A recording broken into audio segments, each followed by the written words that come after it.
Hello everyone, how are you all guys? Hope you all guys are fine. तो आज हम अपने H S S C T G T की series में आगे बढ़ते हुए आपके लिए जो मैराथन क्लास लेके आएंगे हैं वो है हमारी सी डी पी की understanding the teaching and learning. मतलब हम ये वाली यूनिट करेंगे अंडरस्टैंडिंग टीचिंग एंड लर्निंग। इसमें ये सारे टॉपिक हम कवर करेंगे जो हमारा एन है नेशनल एजुकेशन पॉलिसी, और नीचे ये जितना भी सिलेबस गिवन है ये हम सारा यूनिट 5 के अंदर कवर करेंगे। ठीक है, तो चलिए स्टार्ट करते हैं हमारा टीचिंग और लर्निंग। सबसे पहले भाई जो टॉपिक हमारा है वो है अधिगम। लर्निंग क्या है? तो लर्निंग क्या होता है? हिंदी में हम इसको अधिगम बोलते हैं। ये एक जन्म से स्टार्ट होके हमारी मृत्यु तक चलने वाली प्रक्रिया है। मतलब जब हम जन्म लेते हैं उस टाइम से लेके और जब हमारी मृत्यु होती है, आदमी कुछ ना कुछ अपने आसपास से, अपने एनवायरनमेंट से सीखता रहता है, अपनी सोसाइटी से। ठीक है, तो व्यक्ति चाहे किसी भी सिचुएशन में हो वो क्या करेगा, सीखेगा। और वो सीखना कब पॉजिटिव माना जाएगा? जब व्यक्ति अपने बिहेव में चेंज लाता है। इसलिए कहा जाता है कि अगर सिचुएशन के अनुसार एक व्यक्ति बिहेव कर पाता है तो वो उसका अधिगम है, नहीं तो उसकी जो लर्निंग है वो फेल मानी जाती है। मतलब कोई ऐसी सिचुएशन है और हम उस सिचुएशन में अडप्ट हो जाते हैं, अपने आप को अडप्ट कर लेते हैं सिचुएशन के अकॉर्डिंग, तो वो हमारा अधिगम है। ठीक है, हम ये भी बोल सकते हैं कि अधिगम हमारे व्यवहार में परिवर्तन लाता है, या हम ये कह सकते हैं कि परिस्थितियों के अनुसार अगर हमने अपने व्यवहार में परिवर्तन ला दिया तो उसे ही हम सीखना कहेंगे। तो यहाँ भी भाई वैसे तो देखो, बात करूँ मैं H S S C T G T की, और हमारे जो के वी एस के एग्ज़ाम हैं सबके लिए ये इम्पोर्टेंट है। तो इतनी डेफिनेशन पूछी नहीं जाती कि किसी एक की डेफिनेशन लिख के पूछ ले कि डेफिनेशन किसने दी है। फिर भी मैं यहाँ बता रही हूँ, जे पी गिलफोर्ड ने जो अधिगम को बताया है वो क्या कहा है कि व्यवहार के परिणाम स्वरूप व्यवहार में परिवर्तन ही सीखना है। ठीक है, मतलब हम अपने व्यवहार में परिवर्तन ला रहे हैं ना, सिचुएशन के अनुसार बोल सकते हैं, वही हमारा सीखना है। स्किनर क्या कहते हैं इस बारे में कि सीखना व्यवहार में उत्तरोत्तर सामंजस्य की प्रक्रिया है। तो इनकी डेफिनेशन एज सच पूछी जाती है, ऐसे ही लिखी मिलेगी और हमें बताना होगा कि किसकी है। ठीक है, अब हम बात कर लेते हैं कुछ इम्पोर्टेंट पॉइंट जो हमारे रिलेटेड हैं अधिगम से। सबसे पहले कि सीखना कब पॉजिटिव माना जाता है, कि जो सीखना है वो अडेप्टेशन की एक प्रक्रिया है। अगर मनुष्य ने लर्निंग की है तो वो अपने आप को अडप्ट कर पाएगा हर तरह के एनवायरनमेंट में। इसीलिए बोला गया है कि सीखना अडप्टेशन की एक प्रक्रिया है, अनुकूलन की एक प्रक्रिया है। ठीक है, सीखना यूनिवर्सल प्रक्रिया है। यूनिवर्सल मतलब ये नहीं है कि हम यहाँ हैं तो सिर्फ हम ही सीख रहे हैं। हर कोई जो इस धरती पे आया है, जो इस वर्ल्ड में है, हर कोई अपने आसपास से जन्म से लेकर मृत्यु तक सीखता रहता है। तो इसीलिए इसको बोला क्या गया है कि सीखना एक यूनिवर्सल प्रक्रिया है। अब हमने बताया कि जब हम लर्निंग करते हैं तो अगर वो पॉजिटिव लर्निंग है तो हम अपने बिहेव में चेंजेस ला रहे हैं, हम सिचुएशन के अनुसार अपने आप को चेंज कर रहे हैं। तो अगर हमारे व्यवहार में परिवर्तन आता है तो व्यवहार में परिवर्तन भी अधिगम है। अब नेक्स्ट बोला है यह एक मेंटल प्रोसेस है। अब देखिए मेंटल प्रोसेस क्यों बोला गया? हम जब भी कुछ सीखते हैं तो हमारा जो इंटेलेक्चुअल है उसका यूज होता है, हमारा जो संज्ञानात्मक है उसका हम यूज़ करते हैं, अपने माइंड का यूज़ करते हैं किसी भी चीज़ को सीखने के लिए। अगर सपोज हमें सिचुएशन के अकॉर्डिंग अपने आप को चेंज करना है तो भी हमने कैसे किया? अपने माइंड का यूज़ करके किया। तो हम ये बोल सकते हैं कि लर्निंग में हमारा माइंड यूज़ हुआ, तो ये एक कैसा प्रोसेस है? ये एक मेंटल प्रोसेस है। नेक्स्ट पॉइंट कहता है स्कूल में लर्निंग पार्टिसिपेशन के द्वारा कौशलों और ज्ञान के अर्जन पर बल देना चाहिए। अब बच्चा जब स्कूल में जाता है तो को करिकुलर एक्टिविटी में वो क्या करता है? पार्टिसिपेट करता है। जब वो पार्टिसिपेट करेगा तो वहाँ पे जब भी वो पार्टिसिपेट करेगा अपने कौशल से, क्योंकि उसके अंदर स्किल्स थी इसीलिए उसने पार्टिसिपेट किया, और स्किल्स थी तो वहाँ पे वो कुछ ना कुछ नॉलेज को अर्जन गेन जरूर करेगा। अब बोला है कि मीनिंगफुल लर्निंग क्या होती है? मीनिंगफुल लर्निंग में एक समस्या पर अलग अलग तरीके से विचार करने के लिए प्रोत्साहित किया जाता है।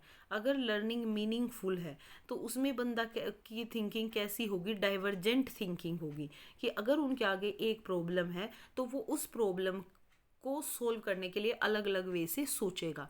तो हम बोल सकते हैं कि मीनिंगफुल लर्निंग में एक समस्या अलग अलग तरीके से विचार करने के लिए एक स्टूडेंट को प्रोत्साहित करते हैं। अब ये बताया कि मीनिंगफुल लर्निंग कौन सी होती है, जब बंदे के अंदर रेडीनेस खुद होती है, सेल्फ डायरेक्टेड होता है बंदा, सेल्फ मोटिवेटेड होता है, तो वो लर्निंग सबसे ज़्यादा मीनिंगफुल होती है। अब देखो, अगर हम बच्चे पे प्रेशराइज करते हैं, जब हम बच्चे थे हमारे पेरेंट्स हमारे ऊपर प्रेशराइज करते थे, तो जब तक हम अपने दिल से नहीं पढ़ेंगे, अपने डायरेक्शन से नहीं पढ़ेंगे, सेल्फ मोटिवेटेड नहीं होंगे, तो वो लर्निंग हमारे लिए मीनिंगफुल नहीं है।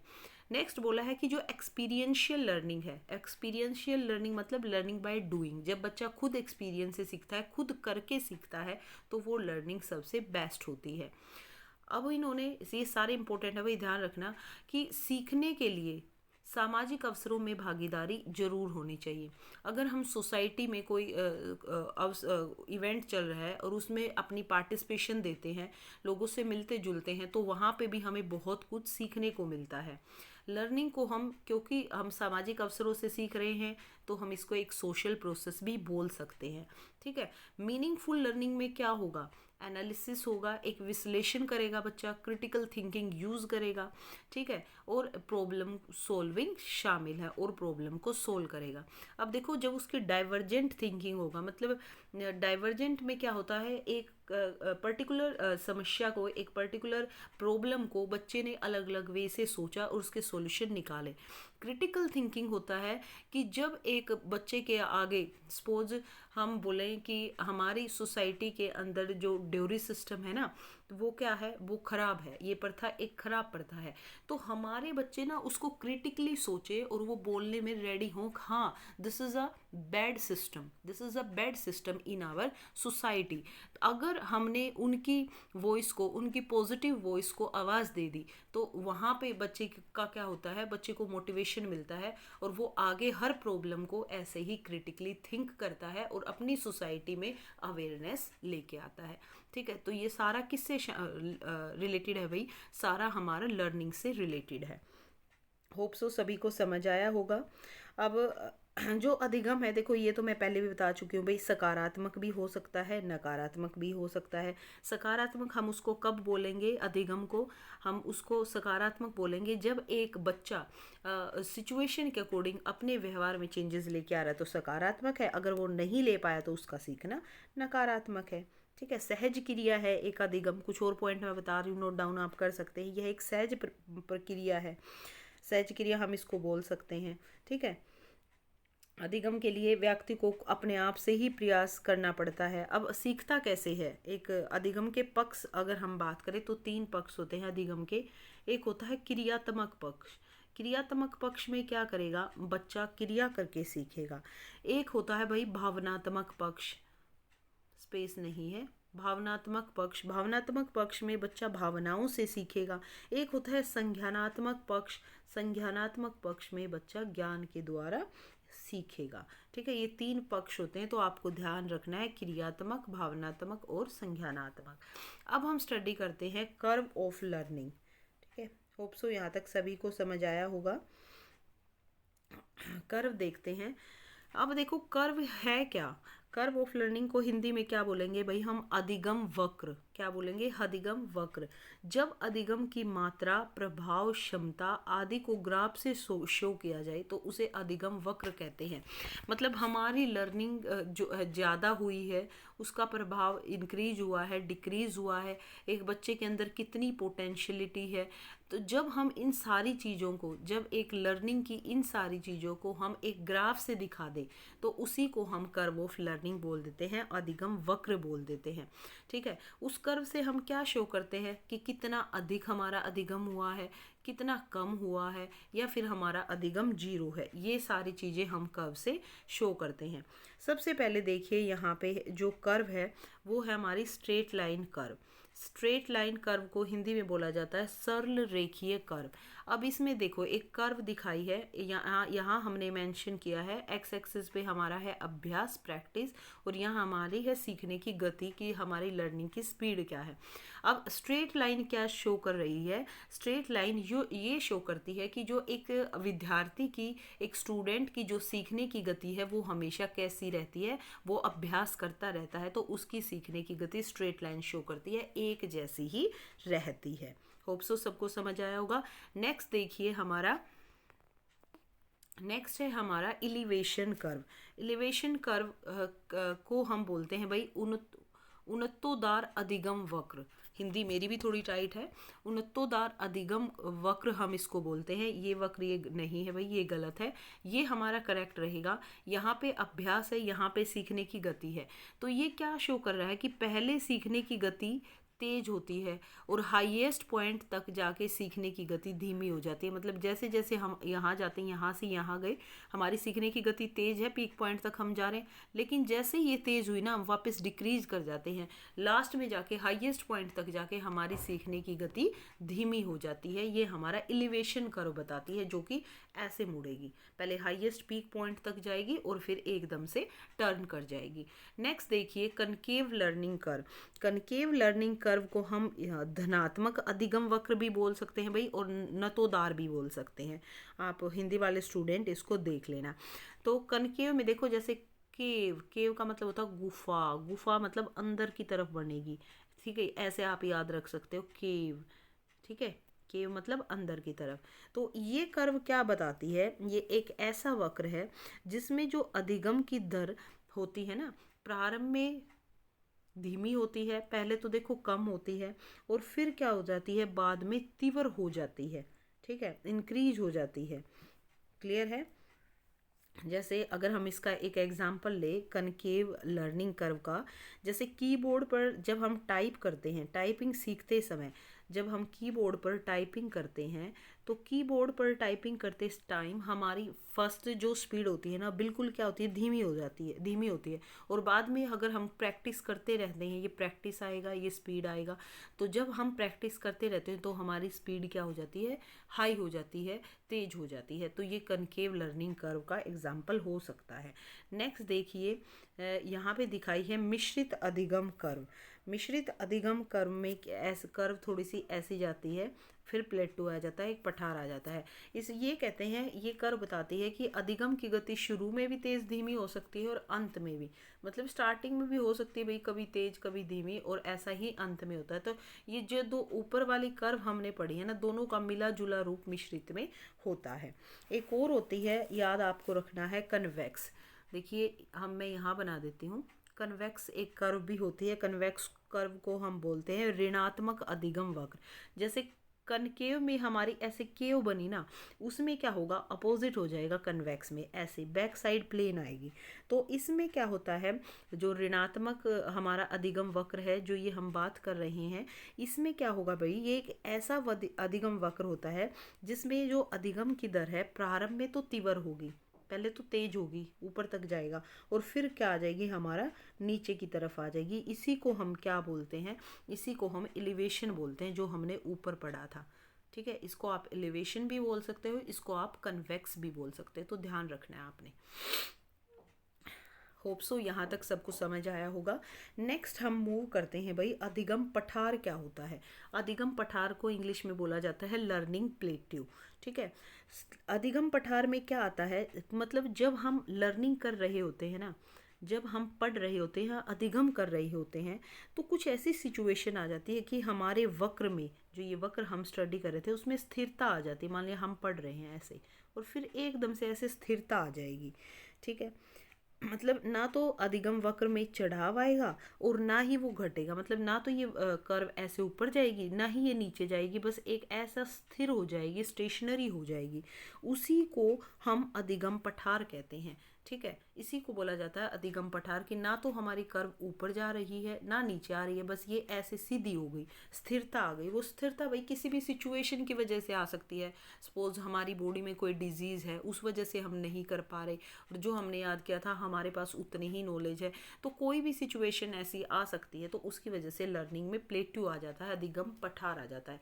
इसमें सीखने की गति रुक जाती है, बता रखा है भाई। पठार में क्या होगा, हमारी सीखने की गति रुक गई, ना तो हम ऊपर बढ़ेंगे ना नीचे आएंगे, ना उन्नति होगी ना अवनति होगी, और लर्निंग की गति हमारी क्या हो जाएगी, जीरो हो जाएगी ऐसी सिचुएशन में, क्योंकि हमारी स्पीड तो बढ़ ही नहीं रही, तो लर्निंग की गति हमारी क्या हो जाएगी, जीरो।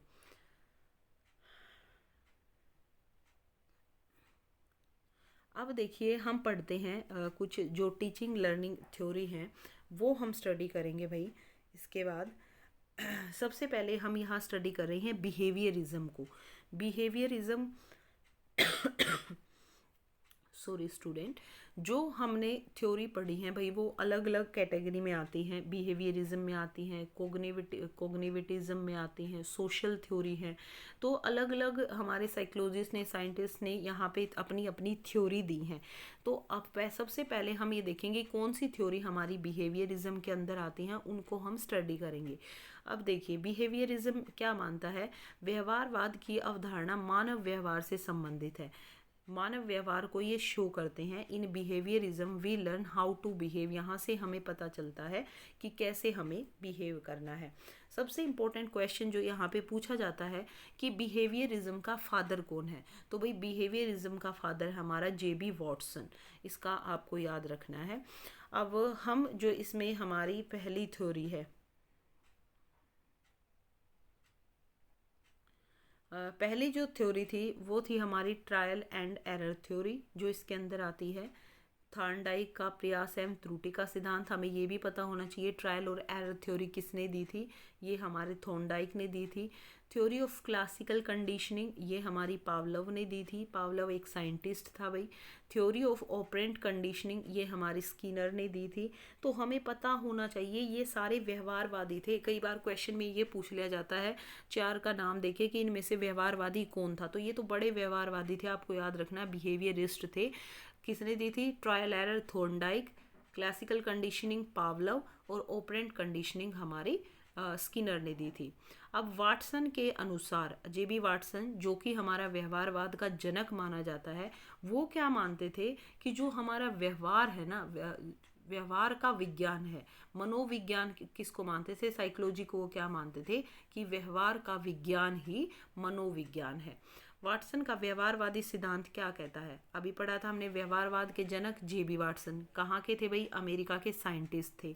वॉटसन की स्टेटमेंट क्या कहती है, मनोविज्ञान ही व्यवहार का विज्ञान है, तुम मुझे कोई भी बालक दो मैं उसे कुछ भी बना सकता हूँ। ये कथन पूछ लिया जाता है एज सच, वॉटसन का ये कथन था बहुत इंपॉर्टेंट कि आप मुझे कोई भी बालक दे दो, बच्चे तो ब्लैंक स्लेट की तरह होते हैं, मैं उसको कुछ भी बना दूंगा सिखा के, ऐसा हमारे वॉटसन मानते थे। क्योंकि इन्होंने व्यवहार पे फोकस किया है कि कैसे हमें बच्चे के व्यवहार को चेंज करना है। अब जो इन्होंने प्रयोग किया था वो किस पे किया था, J.B. वाटसन ने अपने पुत्र एल्बर्ट पर प्रयोग किया था। एल्बर्ट के सामने बालों वाला खिलौना, चूहा और खरगोश और डरावनी ध्वनि के साथ पेश किया गया, जिसे देखकर एल्बर्ट रोने लगा। कुछ समय बाद एल्बर्ट जब भी कोई बालों वाली चीज़ देखता तो वह डर कर रोने लग जाता। तो यहाँ पे देखो उसने उसके व्यवहार को कैसे किसके साथ जोड़ दिया, बच्चे के जो व्यवहार था उसको उसने चूहा और खरगोश की डरावनी ध्वनि के साथ पेश किया। अब बच्चे को क्या लगा कि जो खिलौना उसके आगे आया है, बालों वाला जो वो खिलौना है, उसी से वो डरावनी ध्वनि निकल रही है, और उसी को देख के एल्बर्ट रोने लग गया था। तो उसने क्या पता किया कि उसके बाद कई दिनों बाद तक भी, आगे फ्यूचर में भी जब भी कोई ऐसी आवाज़, कोई बालों वाला ऐसा खिलौना एल्बर्ट देखता था तो वह डर कर रोने लग जाता था। देखिए ये एल्बर्ट का वो दिखाया भाई, लिटिल एल्बर्ट एक्सपेरिमेंट जो वॉटसन ने अपने बेटे पर किया था। उसने कंडीशनिंग कैसे कर दी कि बालों वाला जो खिलौना था उसको एक डरावनी ध्वनि के साथ जोड़ दिया, और फिर डरावनी ध्वनि के साथ जोड़ने के बाद जब एल्बर्ट ने वो ध्वनि सुनी तो वो सुन के रोने लग गया। तो यहाँ पे जो व्यवहारवादी थे, जो बिहेवियरिस्ट थे, वो क्या मानते थे, वो मुख्य रूप से इस बात पर विश्वास करते हैं कि मानव सीखने की क्रिया से बहुत से रूपों की व्याख्या सफलतापूर्वक कर सकता है। ठीक है, जॉन ब्रैड वॉटसन व्यवहारवाद का जनक माना गया है। तो वास्तव में व्यवहारवाद का प्रतिपादन किसने किया था, इवान पावलोव की जो वो थी भाई थ्योरी, उस पर आधारित था, लेकिन जनक माना जाता है वॉटसन को। ठीक है, और इसी प्रकार के व्यवहार से ही हम ये कह सकते हैं बालकों में प्रेम व घृणा का विकास होता है। माता पिता और शिक्षक बालकों में अच्छे संस्कार, आचरण, ईमानदारी आदि भावनाओं को विकसित कर सकते हैं ऐसी थ्योरी के थ्रू। मतलब इसका एक तरह से लर्निंग में यूज़ बताया है कि क्या यूज़ है। नेक्स्ट देखिए, जो नेक्स्ट थी हमारी classical conditioning theory, theory of classical conditioning, और इसको हिंदी में हम बोलते हैं पैवलव का शास्त्रीय अनुबंधन सिद्धांत। और इसके कई नाम होते हैं, तो भाई ये नाम से भी पूछा जा सकता है CR theory, conditioned response theory. तो आपको याद रखना है क्लासिकल कंडीशनिंग थ्योरी भी इसको बोला जाता है, CR थ्योरी भी इसको बोल देते हैं शॉर्ट में, और कंडीशनड रिस्पॉन्स थ्योरी भी इसको बोल देते हैं। और क्या क्या नाम है, अनुकूलित अनुक्रिया का सिद्धांत और शास्त्रीय अनुबंधन सिद्धांत भी इसी थ्योरी के नाम है।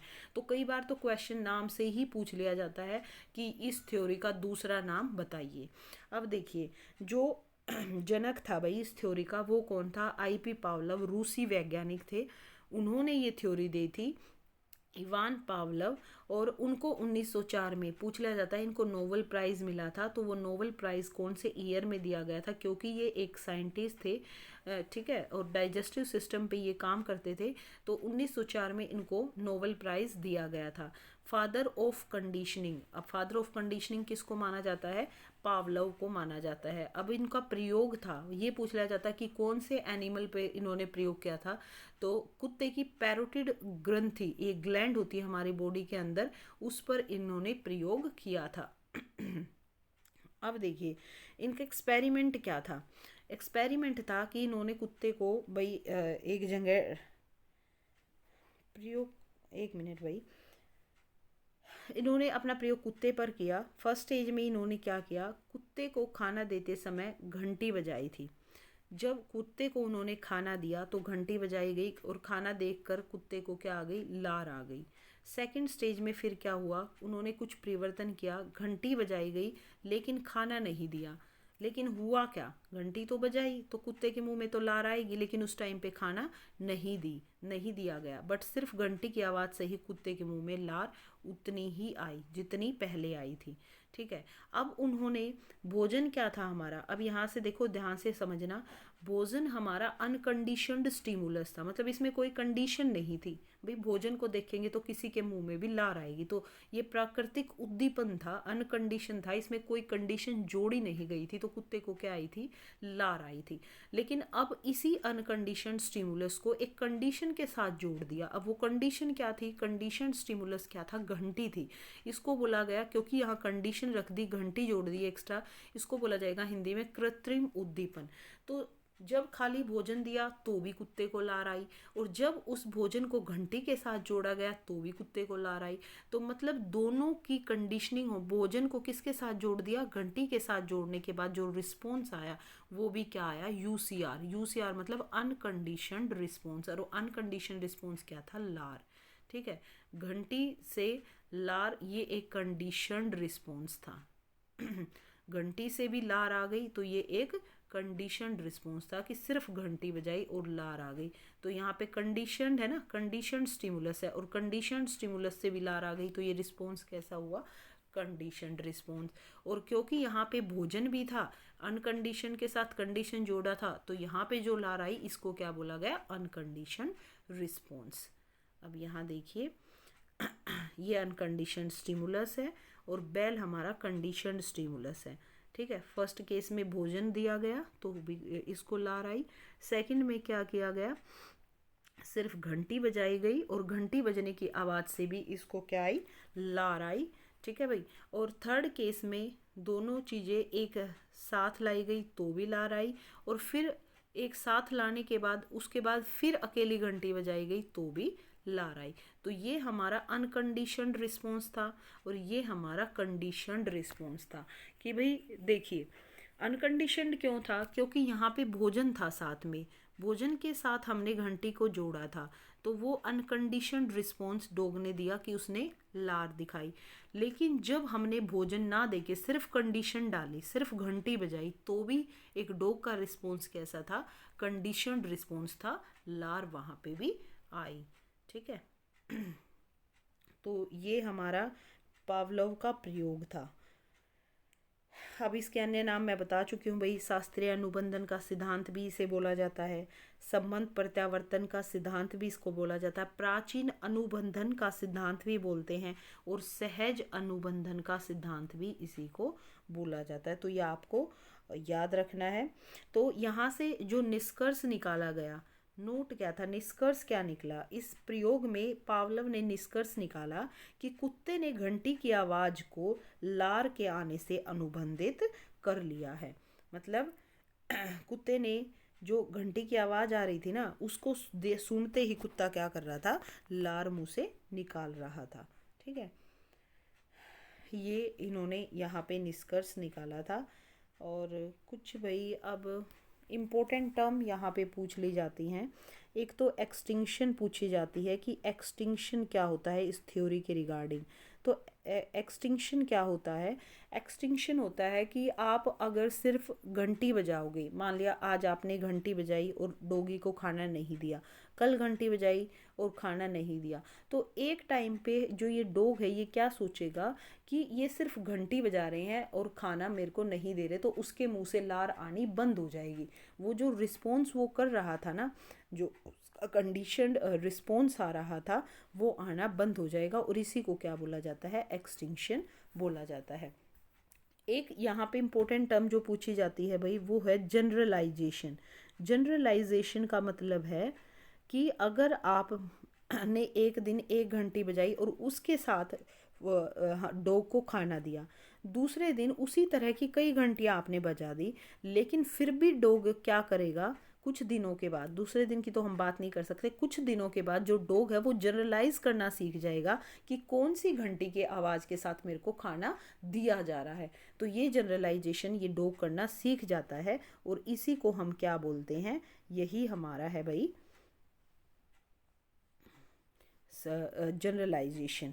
ठीक है, ये दो इम्पोर्टेंट टर्म्स थी जो हमसे पूछ ली जाती हैं इस थ्योरी के रिगार्डिंग। नेक्स्ट थ्योरी पे मूव करते हैं। नेक्स्ट जो हमारा व्यवहारवाद वालों की थ्योरी थी, और ये कह सकते हैं बिहेवियरिस्ट की जो थ्योरी थी, वो थी हमारी भाई थॉर्नडाइक की थ्योरी। और थ्योरी का नाम क्या है, ट्रायल एंड एरर थ्योरी। हम इसको थॉर्नडाइक का संबंधवाद सिद्धांत भी बोल देते हैं। इन्होंने एक बुक लिखी है, बुक का नाम पूछ लेंगे भाई तो आपको याद रखनी है, और बुक का नाम है एनिमल इंटेलिजेंस।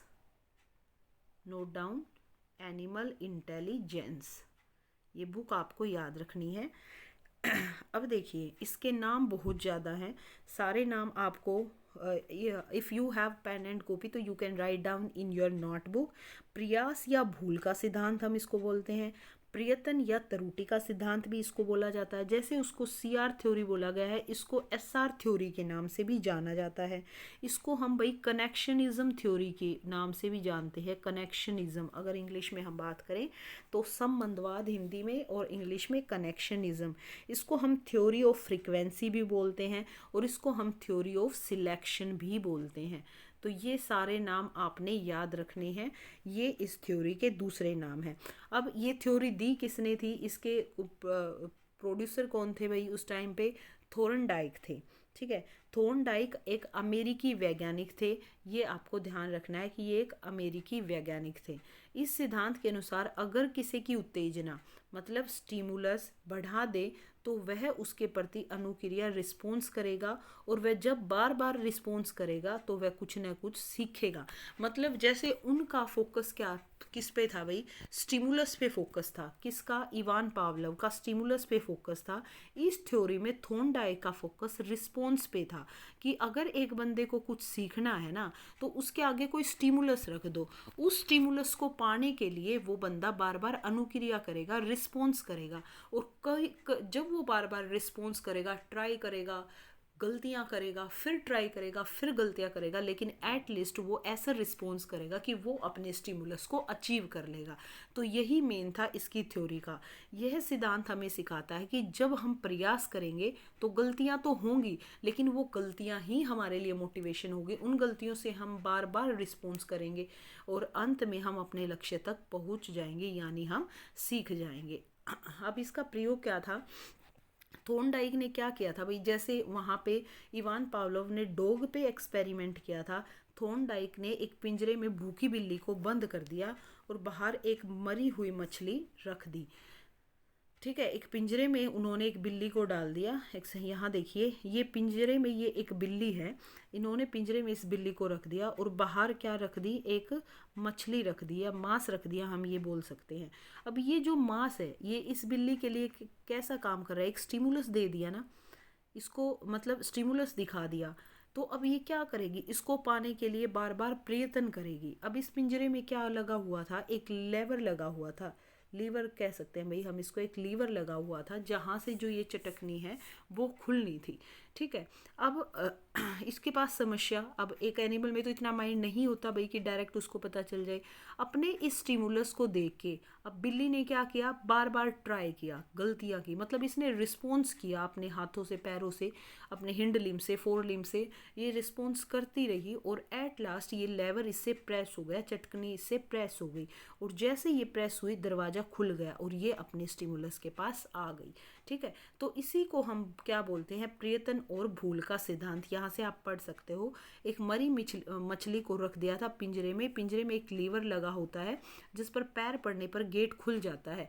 बिल्ली भूख के मारे छटपटाती है, इधर उधर घूमती है और अचानक उसका पैर लीवर पर पड़ जाता है और गेट खुलता है और बिल्ली अपने लक्ष्य, मतलब अपने स्टिमुलस क्या था, मरी हुई मछलियों का मांस, तो उस तक वो पहुंच जाती है।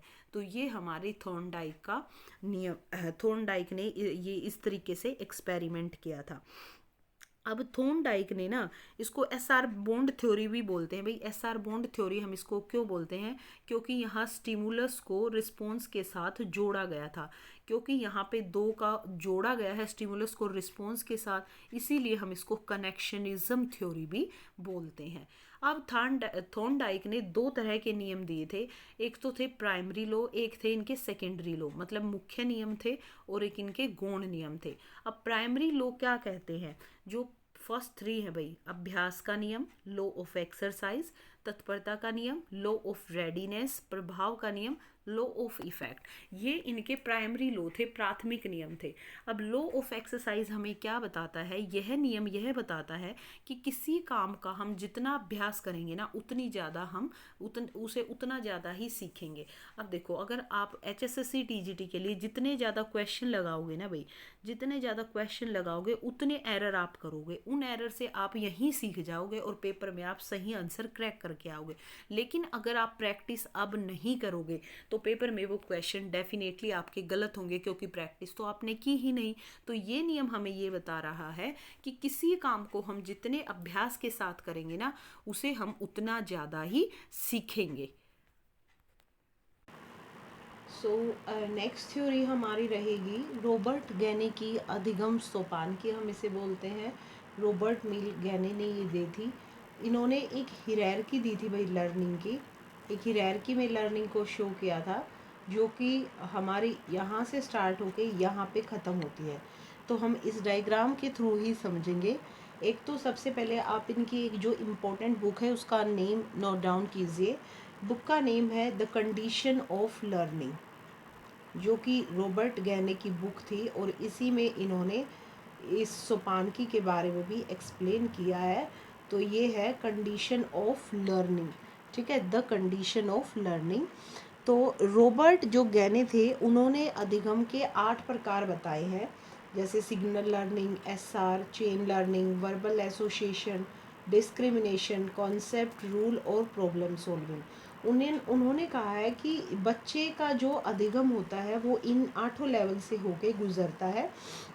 तो उन्होंने इसको एक पिरामिड की आकृति में शो किया है, हमें दिख भी रहा है, जिसमें सबसे नीचे जो अधिगम है वो हमारा सिग्नल लर्निंग है, उसको हम संकेत अधिगम भी बोल सकते हैं। तो अगर पेपर में पूछा जाए कि लोवेस्ट लेवल बताइए अधिगम का रॉबर्ट गैने की सोपानकी का, तो आप क्या बोलेंगे, सिग्नल लर्निंग, और संकेत अधिगम हमारा सबसे नीचे है। और अगर हम हाईएस्ट लेवल की बात करें तो सबसे ऊपर जो रहेगा हमारा लेवल वो रहेगा प्रॉब्लम सॉल्विंग, समस्या समाधान। ठीक है, तो कई बार ये क्वेश्चन भी पूछ लिया जाता है कि सबसे नीचे कौन सा अधिगम होता है और सबसे ऊपर कौन सा अधिगम होता है। तो देखिए, अब जो सबसे पहला लेवल है यहाँ पे सिग्नल लर्निंग। इसमें उन्होंने क्या बोला है कि जो एक बच्चा है वो संकेतों के माध्यम से सीखता है, ठीक है। तो SR लर्निंग, इसकी SR की फुल फॉर्म है भाई स्टिमुलस रिस्पॉन्स लर्निंग। मतलब हाँ, यहाँ हम बच्चे को कोई स्टिमुलस देते हैं, कोई उद्दीपक देते हैं और उस उद्दीपन के थ्रू वो कोई भी चीज़ सीख जाता है। फिर थर्ड लेवल है हमारा चेन लर्निंग, जिसको हमने बोला है श्रृंखला अधिगम। जैसे चेन लर्निंग में क्या कह सकते हैं हम, बच्चा एक श्रृंखला में यहाँ सीखता है। मतलब जैसे पहले कोई भी बच्चा होगा, पहले वो साइकिल चलाना सीखता है, तो फिर वो मोटरसाइकिल, फिर वो कार चलाना सीख जाता है। तो इस तरीके से एक श्रृंखला में बच्चा सीखता है, जिसको हमने बोला है श्रृंखला अधिगम। नेक्स्ट है भाई वर्बल एसोसिएशन लर्निंग, मतलब शाब्दिक सहचार्य। वर्बल एसोसिएशन में मतलब बच्चा शब्दों की अभिव्यक्ति करना स्टार्ट कर देता है, शब्दों के माध्यम से वो सीख जाता है और कुछ भी उसको अगर प्रेजेंट करना है तो वो शब्दों से ही उसको अभिव्यक्त करेगा, ठीक है।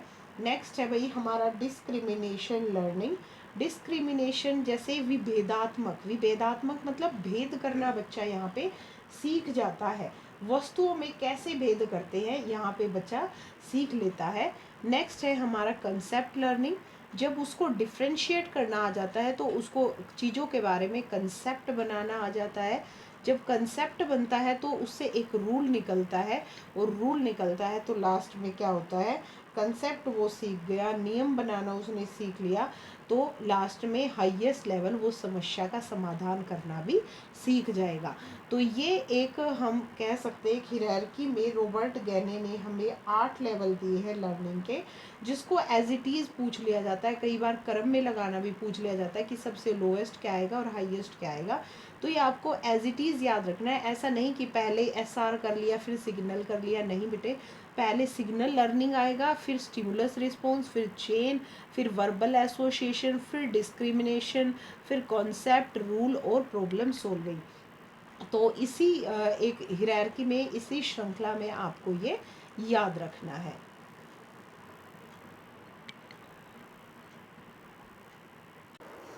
नेक्स्ट देखिए भाई, एक बार पेन ले लेते हैं। नेक्स्ट जो हमारा है वो रहेगा, जस्ट वेट स्टूडेंट।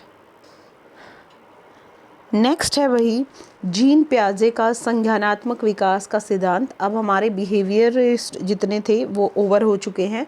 अब है कोग्निशन से रिलेशन, जो कोग्नेटिव, जिन्होंने हमारे संज्ञानात्मक को लेके कुछ बताया है, अब हम सारे वो पढ़ेंगे। कोग्नेटिव डेवलपमेंट थ्योरी है, जो एक हिंदी में इसको बोला जाता है संज्ञानात्मक विकास का सिद्धांत। और ये किसने दी थी ये थ्योरी, ये पियाजे ने दी थी भाई, आपको याद रखना है, जीन पियाजे ने। तो पियाजे का सिद्धांत हमें यह बताता है कि जो बच्चा होता है उसका मानसिक और उसका कोग्नेटिव मतलब संज्ञानात्मक उसी संरचना के साथ वो पैदा होता है, ठीक है। 14 से 15 ईयर की एज तक उसका ये अधिकतम विकास हो जाता है, ठीक है। और संज्ञान जो है मतलब संज्ञान, विचार आते हैं हमारे माइंड में, तो उसी संज्ञान से हमारी लैंग्वेज की भी डेवलपमेंट होती है, भाषा का भी विकास होता है, ठीक है। तो अब देखिए, ये जो जीन पियाजे थे ये कहाँ के वैज्ञानिक थे, स्विट्जरलैंड के वैज्ञानिक थे। और इनके अनुसार जैसे जैसे बच्चे में बायोलॉजिकल मैचुरेशन आती है, मतलब जैसे जैसे बायोलॉजिकली वो परिपक्व हो जाता है, तो वह वस्तुओं के बारे में अपने दिमाग में कॉन्सेप्ट बना लेता है। और पियाजे के अकॉर्डिंग बच्चों की जो थिंकिंग है अडल्ट से अलग टाइप की होती है, अडल्ट से टाइप में अलग होती है, ना कि क्वांटिटी में। मतलब ऐसा नहीं है कि अगर वो बच्चे हैं तो उनकी माइंड की क्वालिटी कम है, नहीं, उनकी बिल्कुल उतनी ही होती है जितनी अडल्ट की। क्वांटिटी में कम नहीं होती, क्वालिटी में थोड़ा सा डिफरेंस हो जाता है। मीन्स क्वांटिटी सेम होती है उनकी थिंकिंग की, लेकिन क्वालिटी थोड़ी सी डिफरेंट हो जाती है, ठीक है। तो कुछ इसके की पॉइंट एक दो और हैं, जैसे जीन पियाजे क्या मानते हैं कि एक्टिविटी करके ना हम अपने ज्ञान को बढ़ा सकते हैं। और जीन पियाजे ने ना बच्चों को लिटिल साइंटिस्ट के नाम से भी बोला है, ये आप याद रखिए। जीन पियाजे ने बच्चे को लिटिल साइंटिस्ट कहा है, और वो कहते हैं कि बच्चे हमारे जितना सोच सकते हैं, लेकिन प्रकार, मतलब बच्चे हमारे जितना ही सोच सकते हैं लेकिन उनका प्रकार अलग है। मतलब जो अभी यहाँ बात हुई थी कि क्वांटिटी तो सेम होगी लेकिन क्वालिटी उनकी डिफरेंट होगी। फिर कुछ कॉन्सेप्ट थे भाई जो हमारे जीन पियाजे ने दिए थे, तो उसमें सबसे पहले कॉन्सेप्ट हम देखते हैं एडप्टेशन। एडप्टेशन क्या होता है ये हमें पता होना चाहिए। एडप्टेशन को हिंदी में हम बोलते हैं अनुकूलन। मतलब अनुकूलन का मतलब नॉर्मल हम देखें तो क्या होता है, जब हम वातावरण के अनुसार अपने आप को ढाल लें, हम एडजस्ट हो जाएं किसी भी एनवायरनमेंट में, वो अनुकूलन है। लेकिन अगर हम यहाँ माइंड को लेके बात करें तो अनुकूलन क्या है, नई इन्फॉर्मेशन कोई हमें मिली, उसके अनुसार हमने अपने आप को उसी इन्फॉर्मेशन में एडजस्ट कर लिया, ठीक है, वो हमारा अनुकूलन है।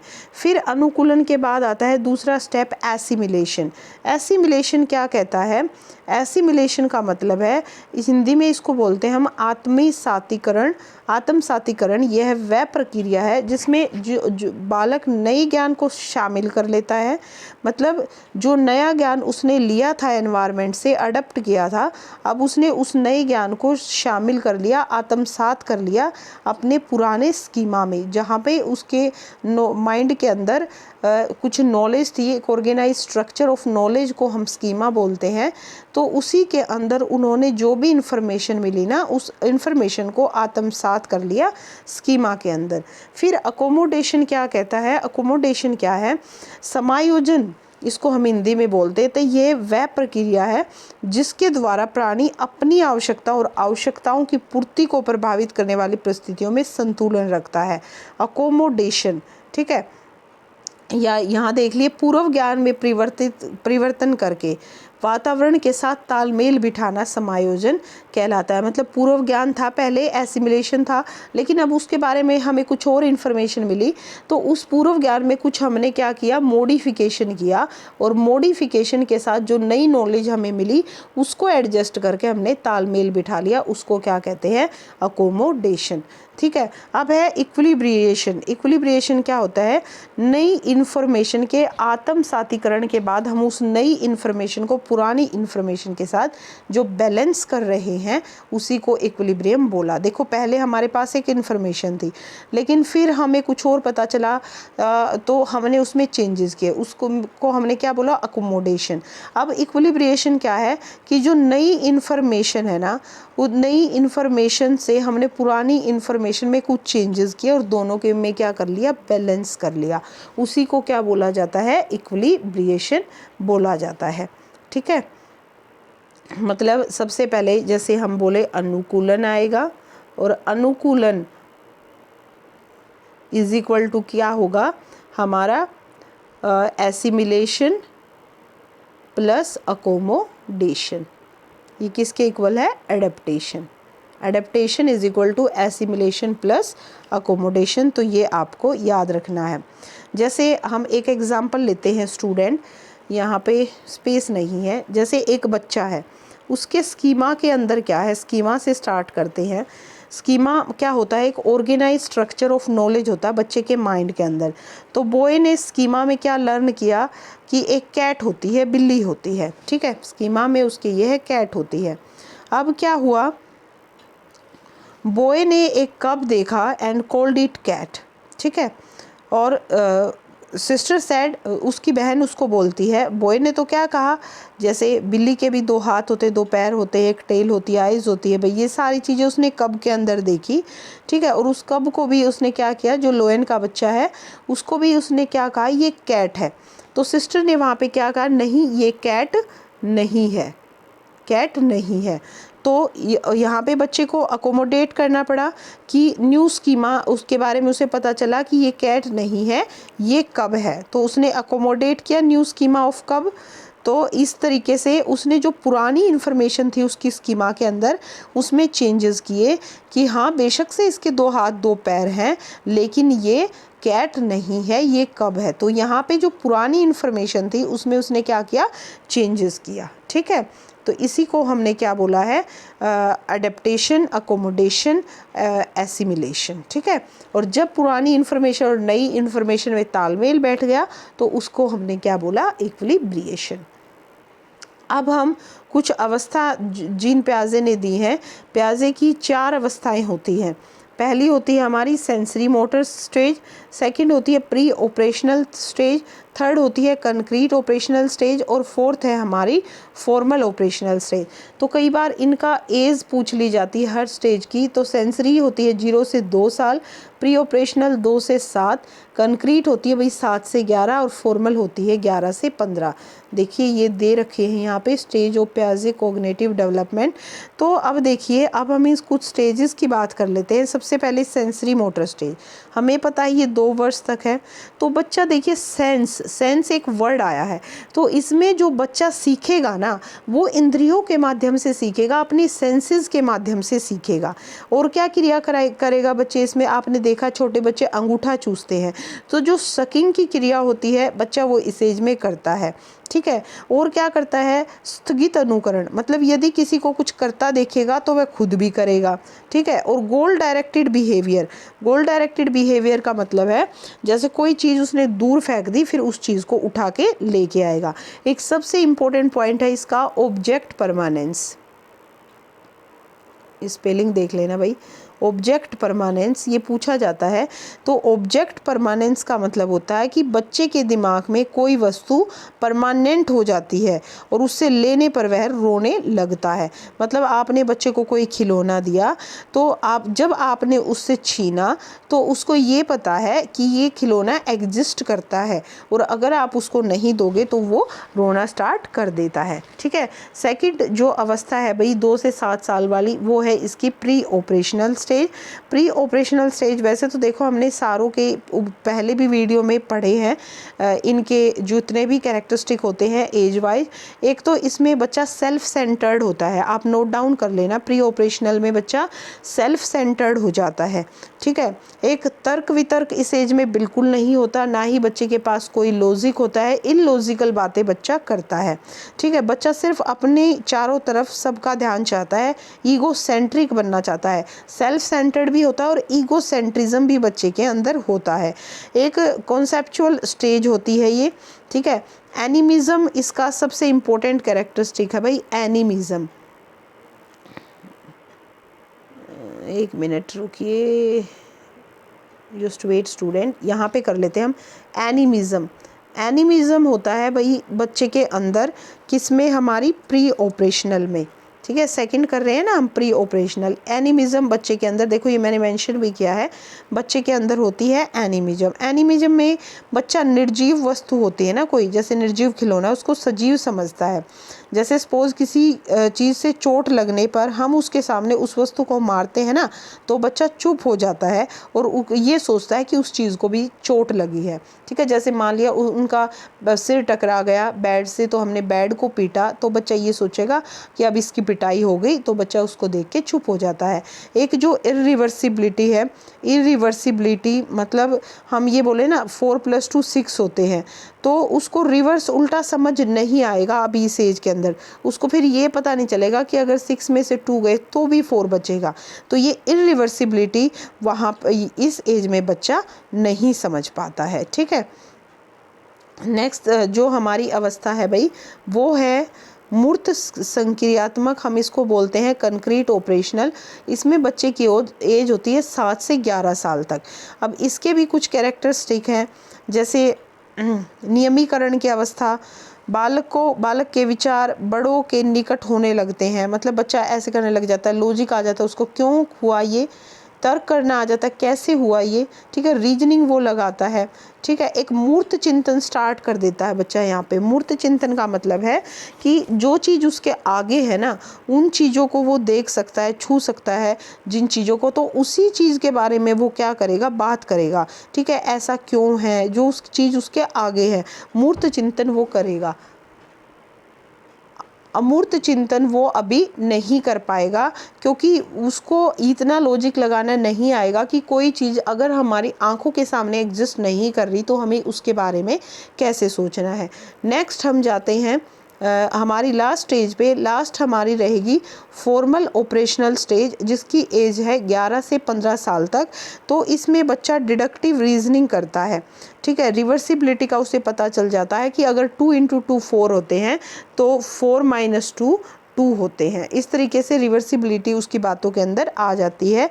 एक CCS का फॉर्मूला इसमें आप ध्यान रखना, CCS इसका मतलब क्या है, बच्चे को सीरिएशन मतलब क्रमिक रूप में लगाने आ जाते चीज़ें, क्लासिफिकेशन वो कर पाता है, और कंजर्वेशन उसके अंदर आ जाती है। कंजर्वेशन वही पलटावी का गुण उसके अंदर आ जाता है, और वो चीज़ों को विशेषताओं के आधार पर बांटता है कि ये सारी मान लिया ट्रायंगल हैं, कुछ सर्कल हैं, कुछ स्क्वायर हैं, तो उस तरीके से वो सारी उन चीज़ों को क्रम के अनुसार कि ट्रायंगल वाली मेरे को ट्रायंगल में रखनी है, इस तरीके से वो क्लासिफिकेशन कर पाता है। सीरिएशन का मतलब क्या होता है, वस्तु को छोटे बड़े के आधार पर वो क्रम में लगा पाएगा। तो ये हमारी थी भाई फॉर्मल ऑपरेशनल स्टेज, ठीक है। इसमें डिडक्टिव थॉट मतलब नियम से उदाहरण बच्चा निकाल लेता है, साइंटिफिक थिंकिंग बच्चे के अंदर आ जाती है, वैज्ञानिक दृष्टिकोण जिसको हम बोलते हैं, ठीक है। और हाइपोथेटिकल व्यू मतलब कल्पना के माध्यम से बच्चा सोचने लग जाता है। लिख रखा है मैंने यहाँ पे हाइपोथेटिकल व्यू, अमूर्त चिंतन।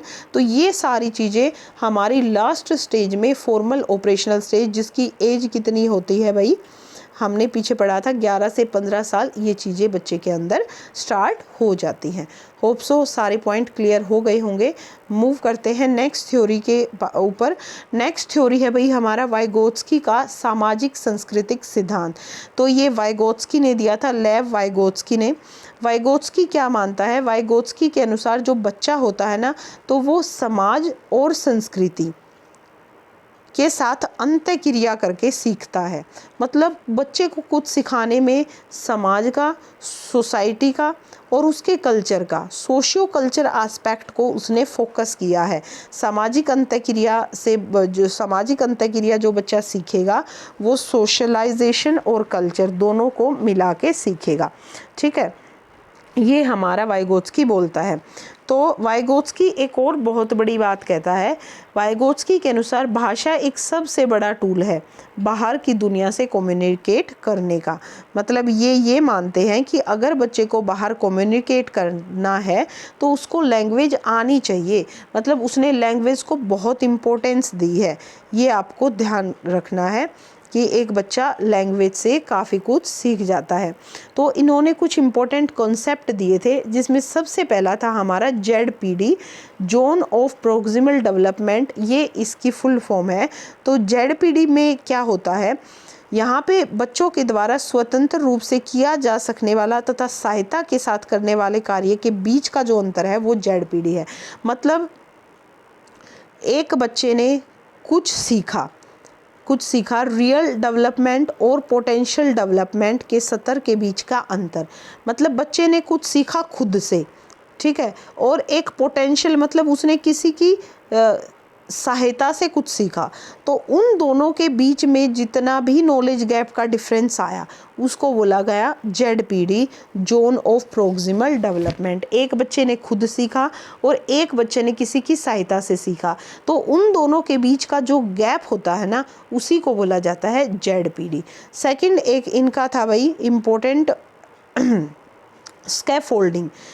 स्कैफोल्डिंग में क्या करता है, अडल्ट द्वारा दी जाने वाली टेम्परेरी हेल्प या गाइडेंस। स्कैफोल्डिंग होती है जब एक बच्चे को कोई अडल्ट, उसमें कोई टीचर भी हो सकता है, उसके पेरेंट्स भी हो सकते हैं और फैमिली कोई मेंबर और भी हो सकता है।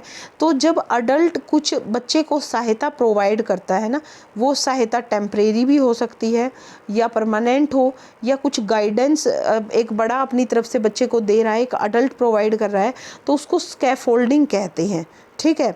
यह वह प्रक्रिया जिसमें बच्चा किसी दूसरे की सहायता से कुछ सीखता है, ठीक है, उसको बोला जाता है भाई स्कैफोल्डिंग। थर्ड जो इम्पोर्टेंट कॉन्सेप्ट लेव वाइगोत्स्की का था वो था हमारा मोर नॉलेजेबल अदर। इसका मतलब क्या है, MKO की फुल फॉर्म भी पूछ ली जाती है तो आपको पता होना चाहिए। जिस किसी भी व्यक्ति की सहायता लेते हैं, तो ये तीनों ही हमारे इस तरीके से जुड़े हुए होते हैं। जैसे ये MKO, ये इधर हमारा हो गया ZPD और ये हमारा हो गया स्कैफोल्डिंग। तो मतलब मोर नॉलेजेबल अदर, जब हम किसी भी व्यक्ति की सहायता लेते हैं, किसी दूसरे की, किसी अदर की, तो उसी को बोला जाता है। कुछ भी सीखने के लिए क्यों लेते हैं हम दूसरे की सहायता? कुछ सीखने के लिए। उसमें टीचर भी हो सकता है, पेरेंट्स भी हो सकते हैं, फ्रेंड्स भी हो सकते हैं, तो उसी को क्या बोला जाता है? मोर नॉलेजेबल अदर के नाम से जाना जाता है। ठीक है, तो ये थ्योरी थी भाई हमारी लेव वाइगोत्स्की की, जिन्होंने सामाजिक मतलब सोशल इंटरेक्शन के साथ साथ कल्चर को इम्पोर्टेंस दी है, और किसको इम्पोर्टेंस दी है? उन्होंने लैंग्वेज को भी इम्पोर्टेंस दी है। अब एक और इम्पोर्टेंट, भाई इन्होंने 3 तरह की लैंग्वेज बताई हैं लेव वाइगोत्स्की ने, यहाँ पे कर लेते हैं हम। एक तो सोशल स्पीच के बारे में बताया है, सोशल स्पीच, ठीक है, जिसको हम हिंदी में सामाजिक वार्ता बोल सकते हैं, और ये 0 से 2 साल के बच्चों में होती है। कंजर्वेशन, बातचीत सोसाइटी में। एक इन्होंने बताई है भाई दूसरे नंबर पे प्राइवेट स्पीच के बारे में इन्होंने जिक्र किया है। प्राइवेट स्पीच में व्यक्ति आत्म केंद्रित वार्ता करता है, मतलब सेल्फ रेगुलेट, अपने आप से एक तरीके से बातें करना, और इसकी एज इन्होंने बताई है 3 से 6 साल प्राइवेट स्पीच के बारे में। ठीक है, एक थर्ड जो इन्होंने बताई है वो है साइलेंट और इनर स्पीच के बारे में भी इन्होंने जिक्र किया है। साइलेंट और इनर स्पीच हम मौन वार्ता बोल सकते हैं, जिसमें जो एज होगी वो 7+ रहेगी, 7 साल से आगे आगे। इसमें बच्चा गट फीलिंग या सेल्फ टॉक करता है। ठीक है, तो ये कुछ स्पीच के बारे में भी इन्होंने बताया था, तो ये हमें ध्यान रखना है। ठीक है, तो ये कुछ स्पीच दी थी भाई लेव वाइगोत्स्की ने, सोशल स्पीच, प्राइवेट स्पीच और साइलेंट इनर स्पीच, एज के साथ आपको याद रखनी है। नेक्स्ट जो हमारी थ्योरी रहेगी, नेक्स्ट जो थ्योरी है भाई वो है लॉरेंस कोहलबर्ग का नैतिकता का सिद्धांत। हम इसको मोरल डेवलपमेंट थ्योरी भी बोलते हैं। एक तो सबसे पहले हमें ये पता होना चाहिए नैतिकता क्या है। नैतिकता देखो वह गुण होता है जिसमें हमें सही और गलत की पहचान होती है, सभी को पता है इस बात का। जब बच्चा अपने सामाजिक परिवेश से ही जब बच्चा अपने सामाजिक परिवेश में रहता है तो वहीं से वो नैतिकता और अनैतिकता दोनों सीख जाता है। ठीक है, तो ये दिया किसने था भाई? ये कोहलबर्ग ने दी थी ये थ्योरी, जो अमेरिका के एक मनोवैज्ञानिक थे। ठीक है, और वह जिसमें मोरालिटी के बारे में बताया, वह गुण होता है जिसमें हमें सही और गलत की पहचान होती है और बच्चा अपने परिवेश से ही दोनों चीज़ें सीखता है। तो कोहलबर्ग ने 10 से 16 वर्ष की आयु के बच्चों को नैतिक दुविधाओं से युक्त कहानियों को देखकर एवं इस पर आधारित साक्षात्कार के द्वारा प्राप्त प्रदत्तों का विश्लेषण करके नैतिक विकास के सिद्धांतों का प्रतिपादन किया था। ठीक है, अब उन्होंने 3 लेवल बताए थे और हर लेवल पे फर्दर 2 लेवल उन्होंने डिवाइड किए थे। तो यहाँ पे जो कहानी थी ना, एक फेमस कहानी जो यहाँ पे आती है वो आती है हिंज की कहानी। हिंज की कहानी मैं आपको चलो बता देती हूँ। जो हिंज था ना भाई, उसकी वाइफ बहुत बीमार थी, तो उस टाइम पे जो मेडिकल की दवा थी वो बहुत महंगी थी। तो इस हिंज के पास ना मनी नहीं थी, पैसे नहीं थे। अगर दवा नहीं मिलती, अगर ये कहीं से दवा नहीं लाता तो इसकी पत्नी मर जाती। ठीक है, तो यहाँ पे हिंज दुविधा में फंस गया कि अगर वो दवाई चुराता है तो ये अनैतिक हो जाएगा, और अगर वो दवाई लेके नहीं आया, मेडिसिन लेके नहीं आया, तो उसकी पत्नी को वो कैसे मरने दे। तो ऐसी स्थिति में हिंज क्या करे? पुअर फैमिली से बिलोंग करता था, उसकी वाइफ बीमार थी, मरने वाली थी। अब दवाई वो चुराए या ना चुराए। ठीक है, तो यहाँ पे हिंज मतलब गुड था या बैड था, वो ये सोच रहा था। ठीक है, तो उसके मन में ये आया, what should then Heinz do, what should Heinz do, ये माइंड में आया उसके। तो उसने क्या किया, लास्ट में जाके दवाई चुरा ली और अपनी पत्नी को बचा लिया। तो उसी से रिलेटेड ये कुछ सिद्धांत निकाले थे कोहलबर्ग ने, जिसमें सबसे पहला हमारा है प्री कन्वेंशनल स्टेज, सेकंड है कन्वेंशनल और थर्ड है पोस्ट कन्वेंशनल। मतलब पनिशमेंट एंड ओबीडियंस, इंस्ट्रूमेंटेशन, ये 2 पार्ट इसके हैं। फिर आगे है हमारा इंटरपर्सनल और लॉ ऑर्डर, और थर्ड है social contract and universal ethical principle. मैं यही बता देती हूँ। सबसे पहला जो हमारा है भाई पनिशमेंट और ओबीडियंस। ओबीडियंस प्री कन्वेंशनल के अंदर ये फर्स्ट स्टेज थी, ध्यान से सुनना बच्चों। तो इसमें बच्चा मार से बचने के लिए काम करेगा, वह आज्ञा का पालन करेगा। मतलब ये जो फर्स्ट स्टेज होती है ना हमारी दंड एवं आज्ञा पालन स्तर, इसमें बच्चा ना कोई भी काम क्यों करता है, ताकि वो मतलब बड़ों की मार से बच पाए और आज्ञा का वो पालन कर पाए। ठीक है, इसी के अंदर हमारी स्टेज 2 आती है इंस्ट्रूमेंटलिज्म, जिसको हम बोलते हैं साधनात्मक सापेक्षा तथा उन्मुखता। मतलब जैसे को तैसा स्टेज हम यहाँ पे बोल सकते हैं। स्वलाभ मानसिकता, मतलब यहाँ पे बच्चे को हम ये कहते हैं कि अगर आप ये काम करोगे तो आपको इनाम मिलेगा, तो बच्चा इनाम पाने के लिए यह काम करेगा। मतलब बच्चे के साथ जैसा व्यवहार हम करेंगे वैसा ही बच्चा हमारे साथ व्यवहार करेगा। ठीक है, इसलिए इसको बोला गया है जैसे का तैसा स्टेज, जो कि हमारी प्री कन्वेंशनल की कौन सी है, इंस्ट्रूमेंटलिज्म। नेक्स्ट सेकंड स्टेज है भाई हमारी औपचारिक स्तर, हम इसको कन्वेंशनल स्टेज बोलते हैं। तो इसमें पहली रहेगी हमारी इंटरपर्सनल रिलेशनशिप। हिंदी वाले बच्चे आप देख लेना, नाम भी मेंशन है। तो इसमें बालक समाज से प्रशंसा चाहता है। ठीक है, क्या चाहता है वो, समाज से प्रशंसा चाहता है कि उसके समाज के लोगों के साथ रिलेशन अच्छे रहें, और अच्छे रिलेशंस की वजह से, अच्छे रिलेशन जब उसके समाज वालों के साथ बनेंगे तो सब उसको अच्छा लड़की या अच्छा लड़का ऐसे बोलेंगे। तो इस तरीके से यहाँ पे कोई भी बच्चा काम करता है। ठीक है, नेक्स्ट है हमारा, एक मिनट भाई,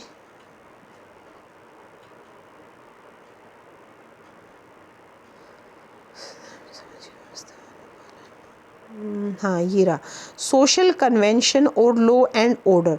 इसमें बच्चा समाज द्वारा निर्धारित जो भी नियम हैं, व्यवस्थाएं हैं, उनके प्रति सम्मान रखता है।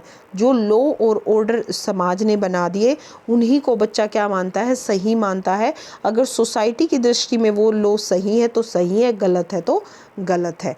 नेक्स्ट है हमारा पोस्ट कन्वेंशनल लेवल, उत्तर औपचारिक स्तर। इसमें सबसे पहले सोशल कैटारेक्ट, मतलब बालक अपने अधिकार के लिए नैतिकता दिखाता है, जैसे रिश्वत नहीं लेना।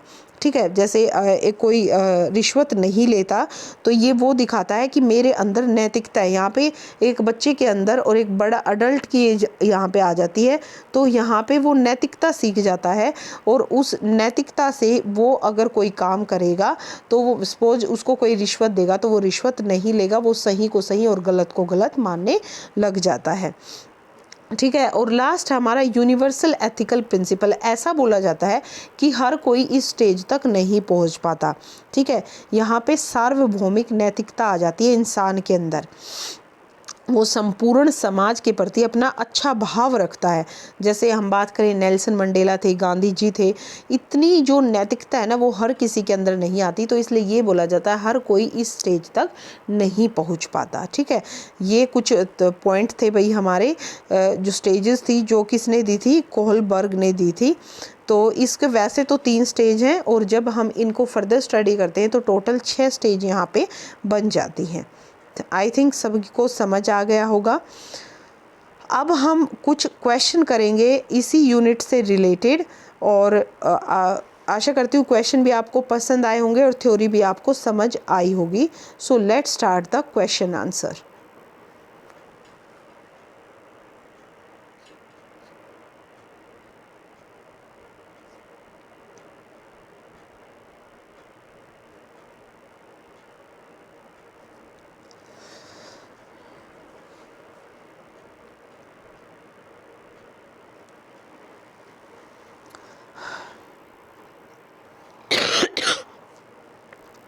देखिए भाई, फर्स्ट क्वेश्चन था हमारा, which one is the main limitation of the subject centred approach to curriculum development. तो सब्जेक्ट सेंटर्ड अप्रोच की लिमिटेशन क्या होती है कि वहाँ पे लर्नर के एक्सपीरियंस को कंसिडर हम नहीं करते। नेक्स्ट है, while giving feedback to student teacher is doing like this. he or she is praising before telling about error, suggestive corrective measure about this error. So what kind of assessment he or she doing? मतलब बच्चा एक teacher student को feedback दे रहा है और वो उसकी praise करता है एरर बताने से पहले, उसके एरर को करेक्ट करता है। तो यहाँ पे ये किस तरह की फीडबैक बच्चे को दी जा रही है, हमें ये बताना है। तो ये है भाई असेसमेंट फॉर लर्निंग। हम इसको फॉर्मेटिव असेसमेंट भी बोल सकते हैं। मतलब पढ़ाते पढ़ाते, यूनिट कराते कराते उन्होंने एक टेस्ट लिया और कहीं कुछ गलती है तो बच्चे को वहाँ पे बच्चे का आकलन किया और जो गलतियाँ थी उसकी जो भी सजेस्टिव या करेक्टिव मेजर थे उसको बताए। तो हम इसको बोलते हैं असेसमेंट फॉर लर्निंग। नेक्स्ट देखिए student, which one of the following may be considered as a limitation of competency based approach. जो कॉम्पिटेंसी बेस्ड अप्रोच होती है उसकी एक लिमिटेशन क्या है? The learning climate in all school are not conducive for optimising learning. Second option, सभी विद्यालयों से अधिगम वातावरण इष्टतम अधिगम के लिए सहायक नहीं होता। तो ये एक कॉम्पिटेंसी बेस्ड अप्रोच की लिमिटेशन है। एक तो देखिए इसमें हम तभी इमीडिएट फीडबैक प्रोवाइड करते हैं, मास्टरी बच्चा गेन कर लेता है, ठीक है, अपनी गति के अनुसार बच्चा सीखता है। लेकिन इसमें क्या होता है, लर्निंग जो क्लाइमेट होता है, अधिगम जो वातावरण होता है सभी विद्यालयों में, वो इष्टतम अधिगम के लिए सहायक नहीं है, not conducive for optimising their learning. Question number 59 है, which of the following is not correct about experiential learning.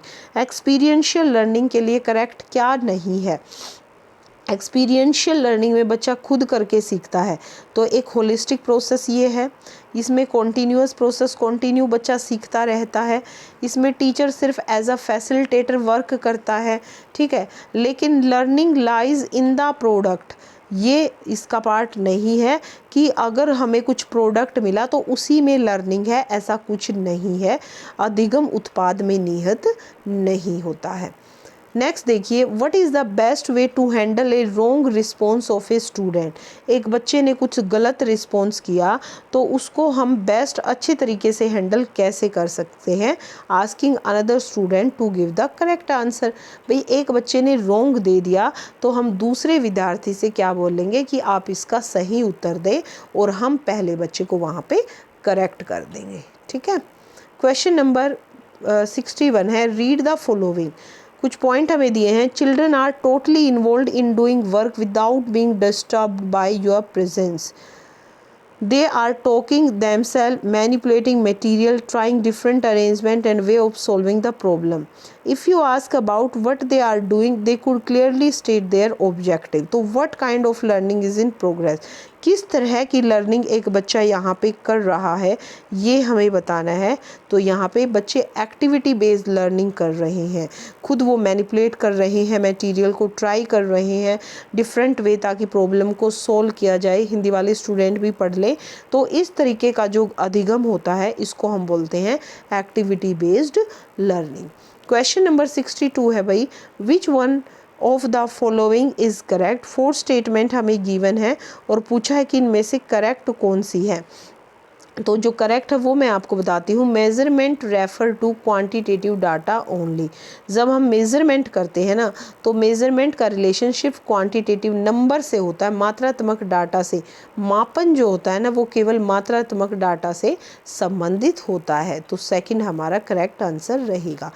Question number 63 है भाई, which one of the following is not concern with the unit test. अब unit test में से कौन सा इनमें से कंसर्न नहीं है यूनिट टेस्ट के लिए, वो हमें बताना है। Standardise achievement test, remedial treatment, teachers control, limited number of competencies. तो देखिए एक यूनिट टेस्ट कोई स्टैंडर्डाइज अचीवमेंट टेस्ट नहीं होता, ये एक रिमीडियल ट्रीटमेंट है कि हमने बच्चे का यूनिट टेस्ट ले लिया, टीचर का पूरा कंट्रोल होता है। लिमिटेड नंबर ऑफ कॉम्पिटेंसीज होती हैं यहाँ पे, मतलब जो कंपटीशन होता है वो लिमिटेड नंबर ऑफ मैटर में हम बोल सकते हैं कि हमने सिर्फ एक यूनिट का टेस्ट लिया है, तो ये कोई स्टैंडर्डाइज अचीवमेंट टेस्ट नहीं होता, तो ये यूनिट टेस्ट से रिलेटेड नहीं है। क्वेश्चन नंबर 64 है, for keeping children lively alert and busy how can you save time under classroom management procedure. बच्चों को सक्रिय, सजग और व्यस्त रखने के लिए आप कक्षा प्रबंधन कार्य विधियों के अंतर्गत किस प्रकार समय बचा सकते हैं। तो हम कैसे बचा सकते हैं भाई, by giving your student a short written activity before starting a new activity. हम उनको बोल सकते हैं कि आप एक नई क्रिया शुरू करने से पहले विद्यार्थियों आप एक लिखित क्रिया लिखकर हमें दें। ठीक है, तो सेकंड ऑप्शन हमारा करेक्ट रहेगा। क्वेश्चन नंबर 65 है भाई, unit plan is not of much help to teacher. एक जो यूनिट को प्लान करता है एक टीचर, यूनिट प्लान क्या होता है कि पहले से ही एक टीचर को प्लानिंग करनी पड़ती है कि कौन कौन से कॉन्सेप्ट को हमें डिलीवर करना है ड्यूरिंग इंस्ट्रक्शन क्लास के अंदर। तो इनमें से यूनिट प्लान में से ऐसा कौन सा पॉइंट है जो एक टीचर की हेल्प यहाँ पे नहीं करता। तो देखिए, टाइमली कंप्लीशन हो जाता है यूनिट प्लान से, making adequate preparation for proper utilisation of method and material, assigning homework to the student in a differentiated manner, preparing unit test for diagnosing learning difficulty and deciding about remedial measure. ये सारे ही होते हैं, लेकिन विद्यार्थियों को भिन्न भिन्न तरीके से गृह कार्य देना ये कोई यूनिट प्लान का हिस्सा नहीं होता। तो सी हमारा करेक्ट आंसर रहेगा। क्वेश्चन नंबर 66 है, which of the following statement truly defines teaching. Truly इनमें से कौन डिफाइन कर रहा है भाई टीचिंग को, वो बताना है। तो यहाँ पे करेक्ट आंसर रहेगा, teaching is a system of action intent to produce learning. मतलब शिक्षण क्रियाओं की एक प्रणाली है जिसका आशय सिर्फ क्या है, अधिगम उत्पन्न करना, लर्निंग उत्पन्न करना। क्वेश्चन नंबर 67 देखिए, which is the most important precaution to be taken while interviewing student. मतलब जब हम इंटरव्यू ले रहे हैं स्टूडेंट का, तो हमें क्या क्या प्रिकॉशन है इम्पोर्टेंट यहाँ पे जिसको हमें ध्यान में रखना होगा। Bringing clarity in the question, मतलब जो भी पर्सन हम बच्चे से पूछ रहे हैं उसमें स्पष्टता होनी चाहिए, वो बिल्कुल क्लियर होना चाहिए। Question number 268, which one of the following is not a big issue for teacher of multi-level situation। मतलब बहुस्तरीय स्थिति के लिए अध्यापकों के लिए निम्नलिखित में से क्या एक बड़ा मुद्दा नहीं है, ये हमें बताना है। तो allowing all children learning at their own pace, note a big issue, मतलब सभी विद्यार्थियों को अपनी गति से सीखने देना ये कोई एक बिग इशू नहीं है एक मल्टी लेवल सिचुएशन में। 69 है, in assessment as learning student do not engage in. Assessment as learning student की जो एंगेजमेंट है वो किस में नहीं रहती। तो यह एक्सट्रिंजिक मोटिवेशन, बाह्य अभिप्रेरणा में, लक्ष्य निर्धारण में रहती है, गोल सेटिंग वो करते हैं, मॉनिटर करते हैं अपनी खुद की प्रोग्रेस को, रिफ्लेक्ट करते हैं अपना रिजल्ट, लेकिन एक्सट्रिंजिक मोटिवेशन का इससे कोई भी रिलेशन नहीं है। Question number 70, the classroom discipline should be meant for ensuring. मतलब कक्षा अनुशासन का अर्थ क्या सुनिश्चित करता है, क्या बताता है हमें कि जो क्लासरूम बिहेवियर है वो कैसा है, एक्सेप्टेबल है। ठीक है स्टूडेंट, नेक्स्ट देखिए भाई, जस्ट वेट यस, क्वेश्चन है भाई, the principle of positive reinforcement of learning mention by Thorndike. Positive reinforcement मतलब अगर हम उसको काम को करें ना तो हमें संतोषजनक लाभ हो। ठीक है, तो ऐसा जो था पॉजिटिव रीइंफोर्समेंट हमें मिले लर्निंग में, तो ये किससे रिलेशन है, थॉर्नडाइक के कौन से लॉ से, लॉ ऑफ इफेक्ट से। विच one of the following is one of the principle of learning. निम्नांकित में से क्या अधिगम का एक सिद्धांत है, ये हमें बताना है। तो motivation is the principle of learning. ठीक है, question number 58, the basic principle of constructive learning is, रचनात्मक अधिगम का एक मूल सिद्धांत क्या है?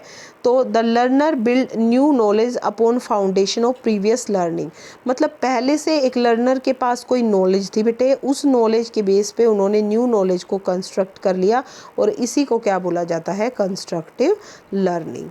59 क्वेश्चन है, practice make man perfect is apt for, मतलब जितनी ज़्यादा हम प्रैक्टिस करेंगे ना, इससे एक आदमी परफेक्ट बन जाएगा। तो ये कौन सा लॉ हमें बताता है? ये बताता है लॉ ऑफ एक्सरसाइज, अभ्यास का नियम। Question number 60, what is the significance of feedback system in classroom, मतलब फीडबैक सिस्टम का क्या रोल होता है क्लासरूम के अंदर? तो अगर हम फीडबैक लेते हैं तो यहाँ से हम इंट्रोस्पेक्ट कर लेते हैं, मतलब आत्मनिरीक्षण हो जाता है, और फर्दर हम उस चीज़ को इम्प्रूव कर पाते हैं जहाँ पे हमारी कमियाँ हैं। क्वेश्चन नंबर 61 कहता है, फॉर्मेटिव असेसमेंट क्या होती है? तो फॉर्मेटिव असेसमेंट होती है भाई evaluation on regular and periodical basis. एक चैप्टर कराया और बच्चे को हमने असेस कर लिया, 2 कराया फिर से बच्चे को असेस कर लिया, ठीक है। तो ये जो एक रेगुलर बेसिस पे हम डेली पीरियोडिकली टेस्ट लेके जो बच्चे को इवैल्यूएट कर रहे हैं, उसी को क्या बोला जाता है? Formative assessment. नेक्स्ट रहेगा भाई आईसीटी टूल इन क्लासरूम। जो आईसीटी टूल होते हैं क्लासरूम के अंदर, वो क्या करते हैं? कैन सप्लीमेंट टू टीचर, अध्यापक के लिए अनुपूरक हो सकते हैं। एक तरह से ये सप्लीमेंट है, ये टीचर को रिप्लेस नहीं करते, टीचर के लिए ये अनुपूरक हो सकते हैं, सप्लीमेंट है to the teacher. Question number 63 है, what is the significance of instructional material, मतलब अलग अलग एक टीचर इंस्ट्रक्शनल मटेरियल लेके जाता है क्लासरूम के अंदर, तो इसका क्या सिग्निफिकेंस है? इससे जो लर्निंग है, जो हमारा अधिगम है, उसमें वृद्धि होती है, लर्निंग एनहांस होती है। क्वेश्चन नंबर 64 है, competency based teaching basically is, जो कॉम्पिटेंसी दक्षता आधारित जो अध्यापन होता है, वो मूलतः किस तरीके का होता है? क्या वो लर्नर सेंट्रिक है, क्या वो टीचर सेंट्रिक है, क्या वो करिकुलम सेंट्रिक है, या एक्टिविटी सेंट्रिक है? तो देखिए, जो कॉम्पिटेंसी बेस्ड टीचिंग होती है ना, इसमें बच्चा अपनी पेस, अपनी गति से सीखता है, तो ये लर्नर सेंट्रिक एक अप्रोच है। Why syllabus is important in classroom, बहुत ईजी क्वेश्चन है भाई। सिलेबस इम्पोर्टेंट क्यों है क्लासरूम के अंदर? क्योंकि ये प्रोवाइड करता है स्कोप, डायरेक्शन देखा है एक पर्टिकुलर सब्जेक्ट को, ताकि हम अटेन कर पाए जो भी आउटकम हमने सिलेक्ट किए हैं, जो आउटकम हम चाहते हैं वो हम अटेन कर पाए। तो उसमें मेन रोल किसका है? सिलेबस का ही है। क्वेश्चन नंबर 66 है, what is the role of student outdoor activities in education, मतलब एक बच्चा स्कूल में जाता है, एजुकेशन में है, और वो आउटडोर एक्टिविटी करता है, बाहर जो ग्राउंड में जो एक्टिविटीज़ होती हैं उनमें वो इन्वॉल्व है, तो इसका एजुकेशन में क्या रोल है? ये हमसे पूछा गया है। ये उनका, जब बच्चा बाहर आउटडोर एक्टिविटी करता है सबके साथ मिलके, तो उसके अंदर जनरेट होती हैं सोशल स्किल्स। क्वेश्चन नंबर 67 है, which one of the following factor में बैडली अफेक्ट लर्निंग, इनमें से कौन सा एक ऐसा फैक्टर है जिससे हमारी जो लर्निंग है वो बुरी तरह से इफ़ेक्ट हो सकती है या हो जाती है, वो हमें बताना है। तो जो हमारा बैड सोशल सर्कल है, बुरी सामाजिक संगति है, उससे हमारी लर्निंग भी बैडली अफेक्ट होती है। क्वेश्चन नंबर 68 है भाई, what should be the nature of teacher student relationship, अध्यापक विद्यार्थी संबंध की प्रकृति कैसी होनी चाहिए? ये उनका जो रिलेशन है वो किस तरीके का होना चाहिए? तो स्पोर्टिव होना चाहिए, नॉन थ्रेटनिंग होना चाहिए, मतलब भय रहित होने चाहिए। एक स्टूडेंट को टीचर का भय ना हो, बल्कि एक स्टूडेंट स्पोर्टिव नेचर का हो, और बच्चे के व्यूज़ सुने, उसकी प्रॉब्लम सुने और उसको सपोर्ट करे, ठीक है। क्वेश्चन नंबर 69 है, what is the role of learner in cognitive learning, मतलब संज्ञानात्मक अधिगम में अधिगमकर्ता की क्या भूमिका होती है, ये हमें बताना है। तो यहाँ पे कोग्निटिव लर्निंग जब होगी, थिंकिंग के साथ जब एक बच्चा कोग्निशन से एंटर करेगा, तो उसका एक्टिव पार्टिसिपेशन लर्निंग के अंदर होता है। डीमेरिट बतानी है भाई, जो हमने बिहेवियरिस्ट पढ़े थे, बिहेवियरिस्ट जो लर्निंग थी उसकी डीमेरिट क्या है, कि जो ये बिहेवियरिस्ट लर्निंग है ये फोकस करती है सिर्फ सरफेस बिहेवियर पे, इसमें केवल बाहरी व्यवहार पर ही ध्यान केंद्रित किया जाता है। ठीक है, ये इसकी एक डीमेरिट थी। डिसलेक्सिया रेफर टू, अब डिसलेक्सिया कैसी बीमारी है? इनएबिलिटी टू लर्न, जिसमें बच्चे को पढ़ना नहीं आता। नेक्स्ट देखिए, next question, just wait student, या क्वेश्चन है what could be the major challenge to tackle adolescent in school, विद्यालय में किशोरों से निपटने की प्रमुख चुनौती क्या है? तो उनकी अग्रेशन, आक्रामकता जो उनके अंदर है एडोलसेंट के अंदर, ये एक मेजर चैलेंज है उनसे निपटने के लिए। क्वेश्चन नंबर 56 देखिए भाई, Which of the following statement is not true about the role played by the curriculum? इनमें से कोई 3 रोल तो करिकुलम प्ले करता है, लेकिन एक ऐसा रोल है जो करिकुलम प्ले नहीं करता। वो रोल क्या है कि curriculum is not a legal document. ठीक है, हमें curriculum provide for attainable standard, curriculum एक बेस है फॉर स्टैब्लिशिंग इक्विवेलेंस, ये एक बेस और contract form the base for a contract among student, teacher and affiliating organization, लेकिन ये कोई लीगल डॉक्यूमेंट नहीं है। ठीक है, बी हमारा करेक्ट आंसर रहेगा। विच one of the following is not a responsibility expected of a teacher in assessment of learning, अधिगम का आकलन निम्नलिखित में से क्या अध्यापक की एक जिम्मेदारी नहीं कही जा सकती? Allowing unlimited time for the completion of task, मतलब कार्य को पूरा करने के लिए असीमित समय देना, ये एक अध्यापक की जिम्मेदारी नहीं होती। बाकी ये तीनों ही अध्यापक की रिस्पॉन्सिबिलिटी होती हैं। विच of the following statement is incorrect, 4 हमें बताई हैं और ये बतानी है इनमें से इनकरेक्ट कौन सी है। तो कॉम्पिटेंसीज लैक इन कम्युनिकेबिलिटी, दक्षताओं में संप्रेषणीयता का अभाव है। हिंदी में ही थोड़ी प्रॉब्लम रहती है, तो आप इंग्लिश में ही इसको देखिए, हिंदी वाले स्टूडेंट हिंदी से देख लेना कि जो कॉम्पिटेंसीज होती हैं उनमें कम्युनिकेबिलिटी की कमी होती है, तो ऐसा कुछ नहीं है, इनकरेक्ट है। Competencies skill performed to a specific standard under specific condition, ठीक है। Competencies a clearly defined measurable activity, बिल्कुल। Competency refer to essential skill है ये, knowledge to be demonstrated in real world task, ठीक है। और बाकी तीनों हमारे ठीक रहेंगे। Which one of the following not a phase of experiential learning, इनमें से एक्सपीरियंशियल लर्निंग का कौन सा एक फेज नहीं है? तो देखिए, रिफ्लेक्टिव ऑब्जर्वेशन भी होता है, एब्स्ट्रैक्ट कॉन्सेप्चुअलाइजेशन करते हैं, एक्टिव एक्सपेरिमेंट, लेकिन प्रीवियस नॉलेज का रिलेशन एक्सपीरियंशियल लर्निंग से नहीं है। नेक्स्ट क्वेश्चन है, if the student seem to be fatigued from the mental work the teacher should, यदि विद्यार्थी मानसिक कार्य से थका हुआ प्रतीत होता है तो अध्यापक को क्या करना चाहिए? अध्यापक क्या करे? Decrease the amount of work she और ही हैज़ टू डू, मतलब उसके द्वारा किया जाने वाले कार्य की मात्रा को अध्यापक घटा दे। Which one of the following not based on constructive approach, इनमें से कौन सा एक कंस्ट्रक्टिव अप्रोच पे बेस्ड नहीं है? तो देखिए, यहाँ पे 3 कंस्ट्रक्टिव अप्रोच पे बेस्ड हैं, जैसे learners previous knowledge play important role in the construction of knowledge, बिल्कुल। Interactive activity help in construction of knowledge, बिल्कुल। Learning is an active meaning making process, ये भी है। लेकिन एक learners strong memory power is the base, मतलब किसी बच्चे की मेमोरी उसकी स्मरण शक्ति तेज है तो उससे ज्ञान का निर्माण होता है, ये कोई कंस्ट्रक्टिव लर्निंग का बेस नहीं है। तो बी हमारा करेक्ट ऑप्शन यहाँ पे रहेगा। 4 स्टेटमेंट दी हैं, फिर से हमें करेक्ट बतानी है। तो यहाँ पे भी जो करेक्ट स्टेटमेंट हमारी है वो ये रहेगी, formative assessment recognize the need for students to be able to assess themselves, understand how to improve, ठीक है। Which one of the following is not a feature of continuous and comprehensive evaluation, कौन सा एक feature नहीं है? It make teaching learning a child centred activity, हाँ जी। It help reducing learning gap to a great extent, बिल्कुल।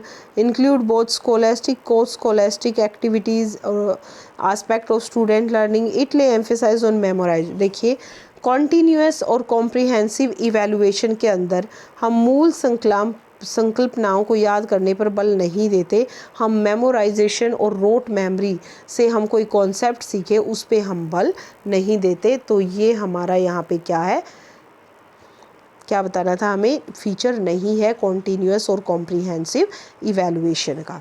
ठीक है, नेक्स्ट देखिए स्टूडेंट, क्वेश्चन नंबर 64।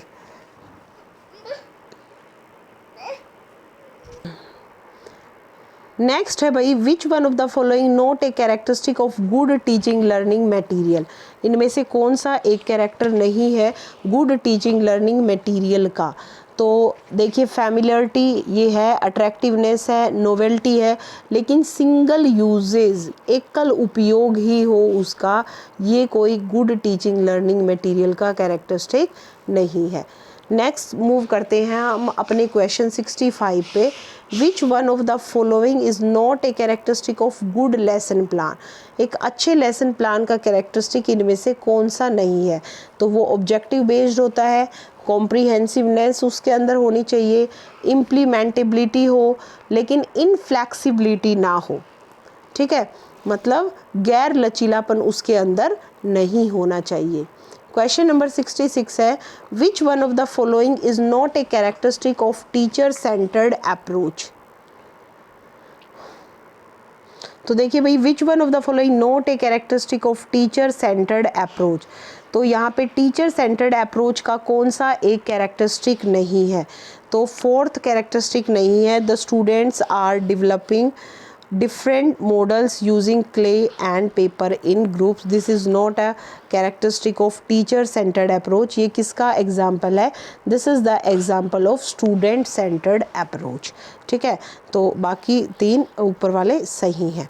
नेक्स्ट देखिए, recording and reporting of student learning progress is beneficial for planner and administrator too.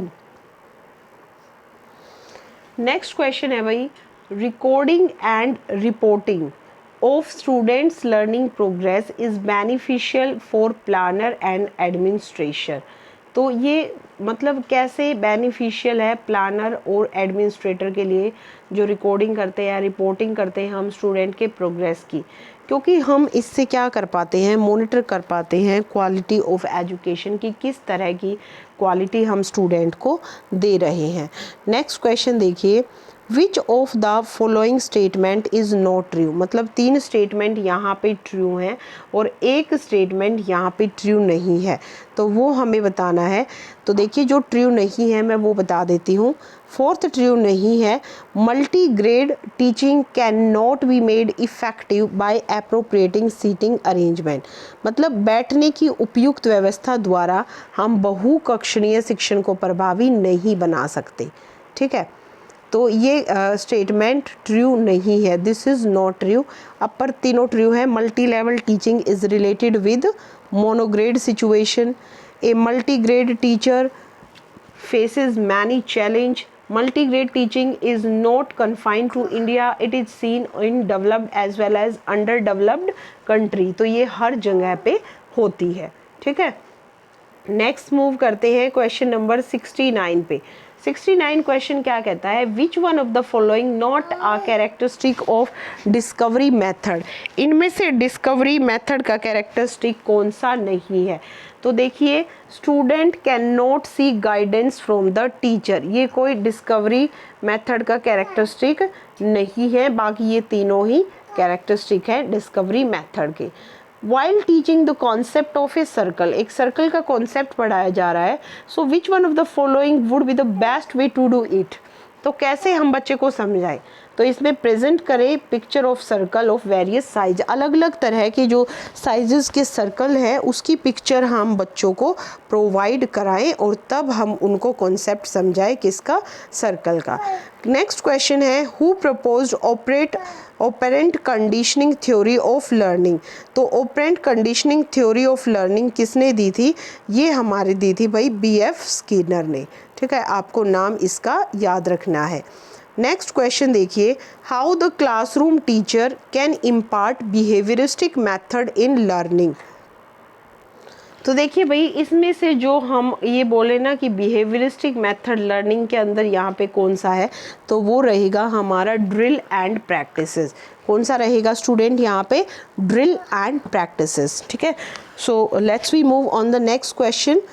Next question देखिए, next question है maximising potential of brain occur in, मतलब सबसे ज़्यादा जो पोटेंशियल है ब्रेन का वो किसके अंदर है, तो कौन सी थ्योरी के अंदर जनरेट होता है, तो वो होता है हमारा कॉग्निटिविज्म के अंदर। Maximising potential of brain, just wait, pen ले लेते हैं।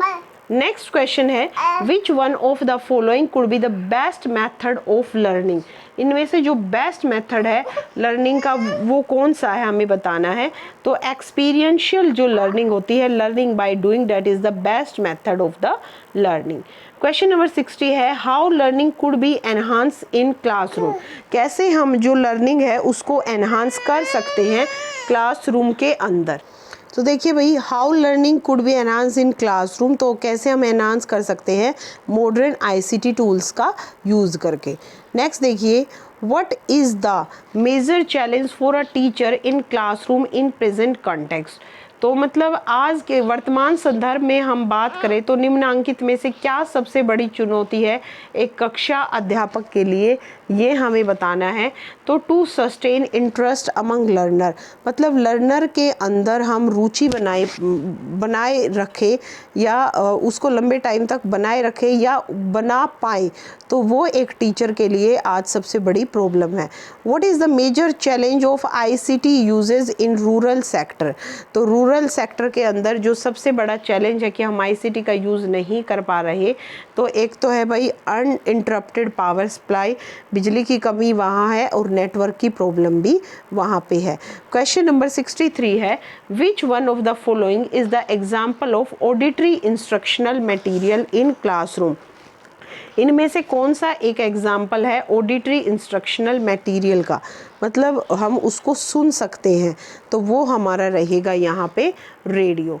नेक्स्ट है question number 64 when a child visit local जू द लर्निंग कुड बी, मतलब एक जो बच्चा है वो लोकल जू में मूव करता है, तो इससे उसकी जो लर्निंग है वो कैसी होगी, किस तरह की लर्निंग है, वो एक्सपीरियंशियल, क्योंकि यहाँ पे बच्चा खुद एक्सपीरियंस करके चीज़ों को सीख रहा है।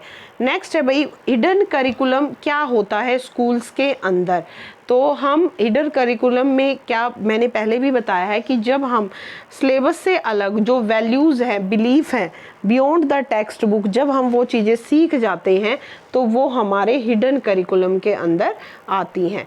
नेक्स्ट क्वेश्चन है how the teacher should design classroom instruction, मतलब एक टीचर क्लासरूम इंस्ट्रक्शन को कैसे डिज़ाइन कर सकता है या कैसे करे, तो he or she should design such a way that it would achieve desired learning outcome, मतलब इस तरीके से वो इंस्ट्रक्शन को डिज़ाइन करे कि जो लर्निंग आउटकम है उनको हम अचीव कर पाए। नेक्स्ट क्वेश्चन है which one of the following will have positive effect on learning, next देखिए पॉजिटिव इफ़ेक्ट इनमें से लर्निंग पे किसका होगा, तो जो सोशियो इमोशनल सपोर्ट होता है टीचर्स का एक स्टूडेंट के प्रति, उसका क्या होता है भाई, पॉजिटिव इफ़ेक्ट देखा जा सकता है लर्निंग पे।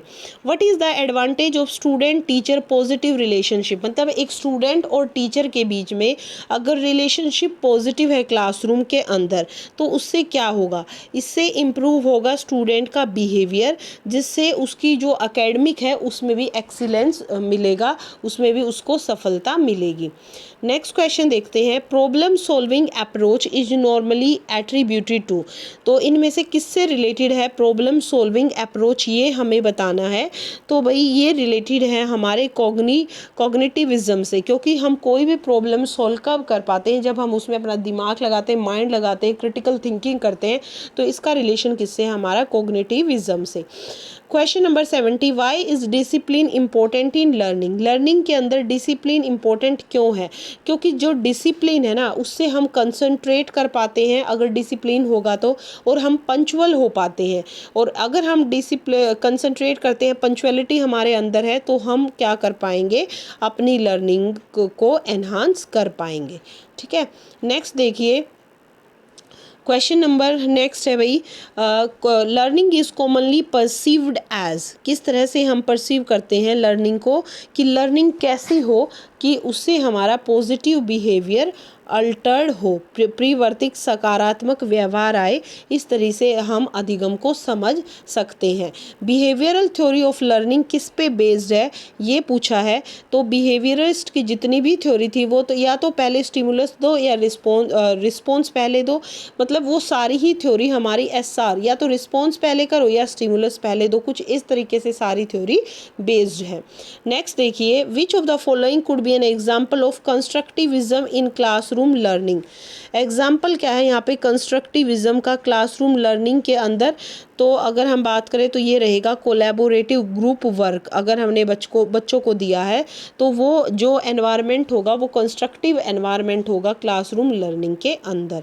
59 है, what should be the essential quality of a teacher in classroom. Classroom के अंदर एक टीचर की असेंशियल क्वालिटी क्या होनी चाहिए।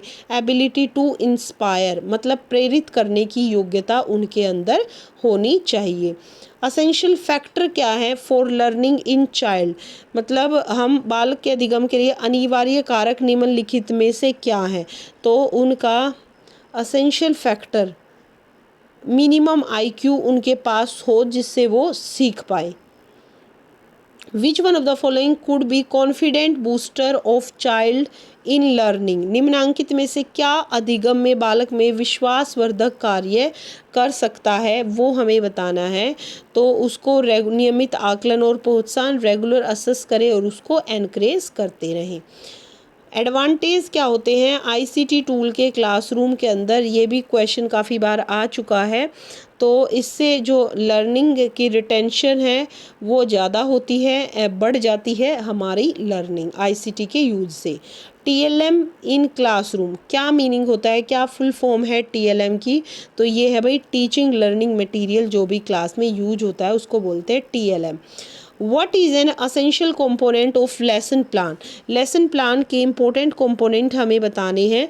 तो लेसन प्लान का इम्पोर्टेंट कंपोनेंट होता है कि जो भी लर्निंग आउटकम हमने उस लेसन के लिए सिलेक्ट किए उनको हम अचीव करें, गेन करें। तो लर्निंग आउटकम जो एनईपी है 2020 न्यू एजुकेशन पॉलिसी सेट ए टारगेट कि हमें ये अचीव करना है foundation literacy numeracy primary school के अंदर। तो उसके लिए किस ईयर तक ये टारगेट रखा गया है, कब तक अचीव करना है, ये अचीव करना है 2025 तक। ठीक है, क्वेश्चन नंबर 65, हाँ 2025 तक अचीव हमें करना है। Which one of the following would enhance learning in classroom. इनमें से क्या ऐसी चीज़ है जिससे लर्निंग एनहांस होगी। तो कंड्यूसिव और स्पोर्टिंग एनवायरनमेंट, कक्षा में सहायक और अनुकूलन माहौल लर्निंग को बढ़ा पाएगा। विच one of the following factor affect negatively on learning, मतलब में इनमें से किसका अधिगम पर प्रतिकूल प्रभाव पड़ता है। तो इनमें से किसका प्रभाव पड़ेगा भाई, biased attitude of teacher toward, मतलब कुछ विद्यार्थियों के प्रति तो स्नेहपूर्ण व्यवहार दिखा रहा है और कुछ के प्रति नहीं दिखा रहा। तो एक टीचर जब बायसनेस करता है तो वो एक नेगेटिवली फैक्टर होता है लर्निंग में। Question number 68, what type of teaching method be employed by teacher in classroom. किस तरह के टीचिंग मेथड को टीचर को एम्प्लॉय करना चाहिए क्लासरूम के अंदर। जो मतलब ऐसा मेथड कि जो हिट्रोजीनियस क्लास में अलग अलग आईक्यू लेवल के बच्चे हैं, हिट्रोजीनियस बच्चे हैं, तो उनको वो सबको शूट करे, इस तरीके का हमारा होना चाहिए टीचिंग मेथड क्लासरूम के अंदर। Learner is actively involve in, learner किस में एक्टिवली इन्वॉल्व होता है, कंस्ट्रक्टिव टाइप ऑफ लर्निंग में। लर्नर इज़ पैसिव इन, अब लर्नर पैसिव किस में है, बिहेवियरिज्म में, व्यवहारवाद में। नेक्स्ट क्वेश्चन पे मूव करते हैं। नेक्स्ट क्वेश्चन है हमारा, विच of the following statement is incorrect. इनमें से इनकरेक्ट स्टेटमेंट हमें बतानी है। तो ये इनकरेक्ट है भाई, both curriculum and syllabus are very broad in nature. Curriculum broad in nature, not syllabus. Which of the following not a characteristic of assessment for learning. इसको हम फॉर्मेटिव असेसमेंट भी बोलते हैं। तो फॉर्मेटिव असेसमेंट का कौन सा एक कैरेक्टरिस्टिक नहीं है कि ये जजमेंटल होता है। फॉर्मेटिव असेसमेंट के बेस पे हम ये नहीं बता सकते कि आज इस बच्चे ने ज़्यादा मार्क्स गेन किए हैं तो नहीं यही फर्स्ट आएगा, ना ना, ये जजमेंटल नहीं होता। Which one of the following does not fall under competency based approach. इनमें से कौन सी अप्रोच कॉम्पिटेंसी बेस्ड अप्रोच के अंडर नहीं आती? तो seeking peer assistant, learning at on pace, practising mastery learning, लेकिन फॉर्मूले को रटना इसके अंदर नहीं आता। Experiential learning is not preferred. क्यों एक्सपीरियंशियल लर्निंग को प्रेफर नहीं किया जाता? Because it focus on process of learning and not on the outcome. मतलब यहाँ पे एक्सपीरियंशियल लर्निंग में सिर्फ प्रोसेस पे फोकस किया जाता है कि जो बच्चा एक्सपीरियंस कर रहा है वो सीख रहा है, लेकिन उसका आउटकम क्या निकलेगा उस चीज़ पे कोई भी फोकस यहाँ पे नहीं होता। What will be your approach if a student interrupts in your classroom? यदि कोई विद्यार्थी आपकी कक्षा में व्यवधान उत्पन्न कर रहा है तो आपका दृष्टिकोण क्या होगा? आप क्या करेंगे? You will assess his or her reason and address the same। मतलब आप उसके कारणों का आकलन करेंगे कि वो ऐसा क्यों कर रहा है और फिर उसका समाधान करेंगे। फिर read the following। Teacher play the role of facilitator, student mainly work collaboratively, assessment is benchmark, product are subsumed by the process consideration। तो ये सारे जो कैरेक्टरिस्टिक हैं ये किस अप्रोच को रिप्रेजेंट कर रही हैं? ये सारे कंस्ट्रक्टिविज्म के कैरेक्टरिस्टिक हैं। Following statement is correct. Correct statement आपको बतानी है। हिंदी वाले स्टूडेंट भी देख लीजिए भाई एक बार हिंदी में, और हमें यहाँ पे करेक्ट स्टेटमेंट बतानी है। तो करेक्ट स्टेटमेंट हमारी रहेगी assessment is a process by which information is obtained relative to some non objective. ठीक है, मतलब आकलन एक प्रक्रिया है जिसके द्वारा कुछ ज्ञात उद्देश्य के बारे में जानकारी प्राप्त की जाती है। Next question, question number 63। Which one of the following not a characteristic of teacher made test. Teacher made test का कैरेक्टरिस्टिक कौन सा नहीं है? ये नहीं है कि हम टीचर मेड टेस्ट को वाइड रेंजिंग कंपैरिजंस के लिए यूज़ कर सकते हैं। Student does assignment in his own pace. Student follow the instruction of teacher carefully. Students share the ideas with other. Students are achieving wide range of educational objective। तो ये पूछा है कि इनमें से कौन सी स्टेटमेंट ट्रू है अबाउट इंडिविजुअलाइज्ड लर्निंग के लिए, कौन सी स्टेटमेंट ट्रू है? तो इसमें भाई स्टूडेंट खुद का असाइनमेंट अपने पेस से करता है, ये एक इंडिविजुअलाइज्ड लर्निंग की करेक्टरिस्टिक है। Question number 65। Which is not essentially required for preparing A scheme of lesson.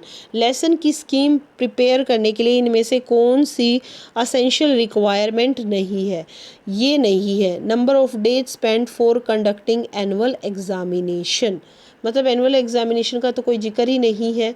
Lesson plan के दौरान वार्षिक परीक्षा आयोजित करने में बीते दिनों की संख्या।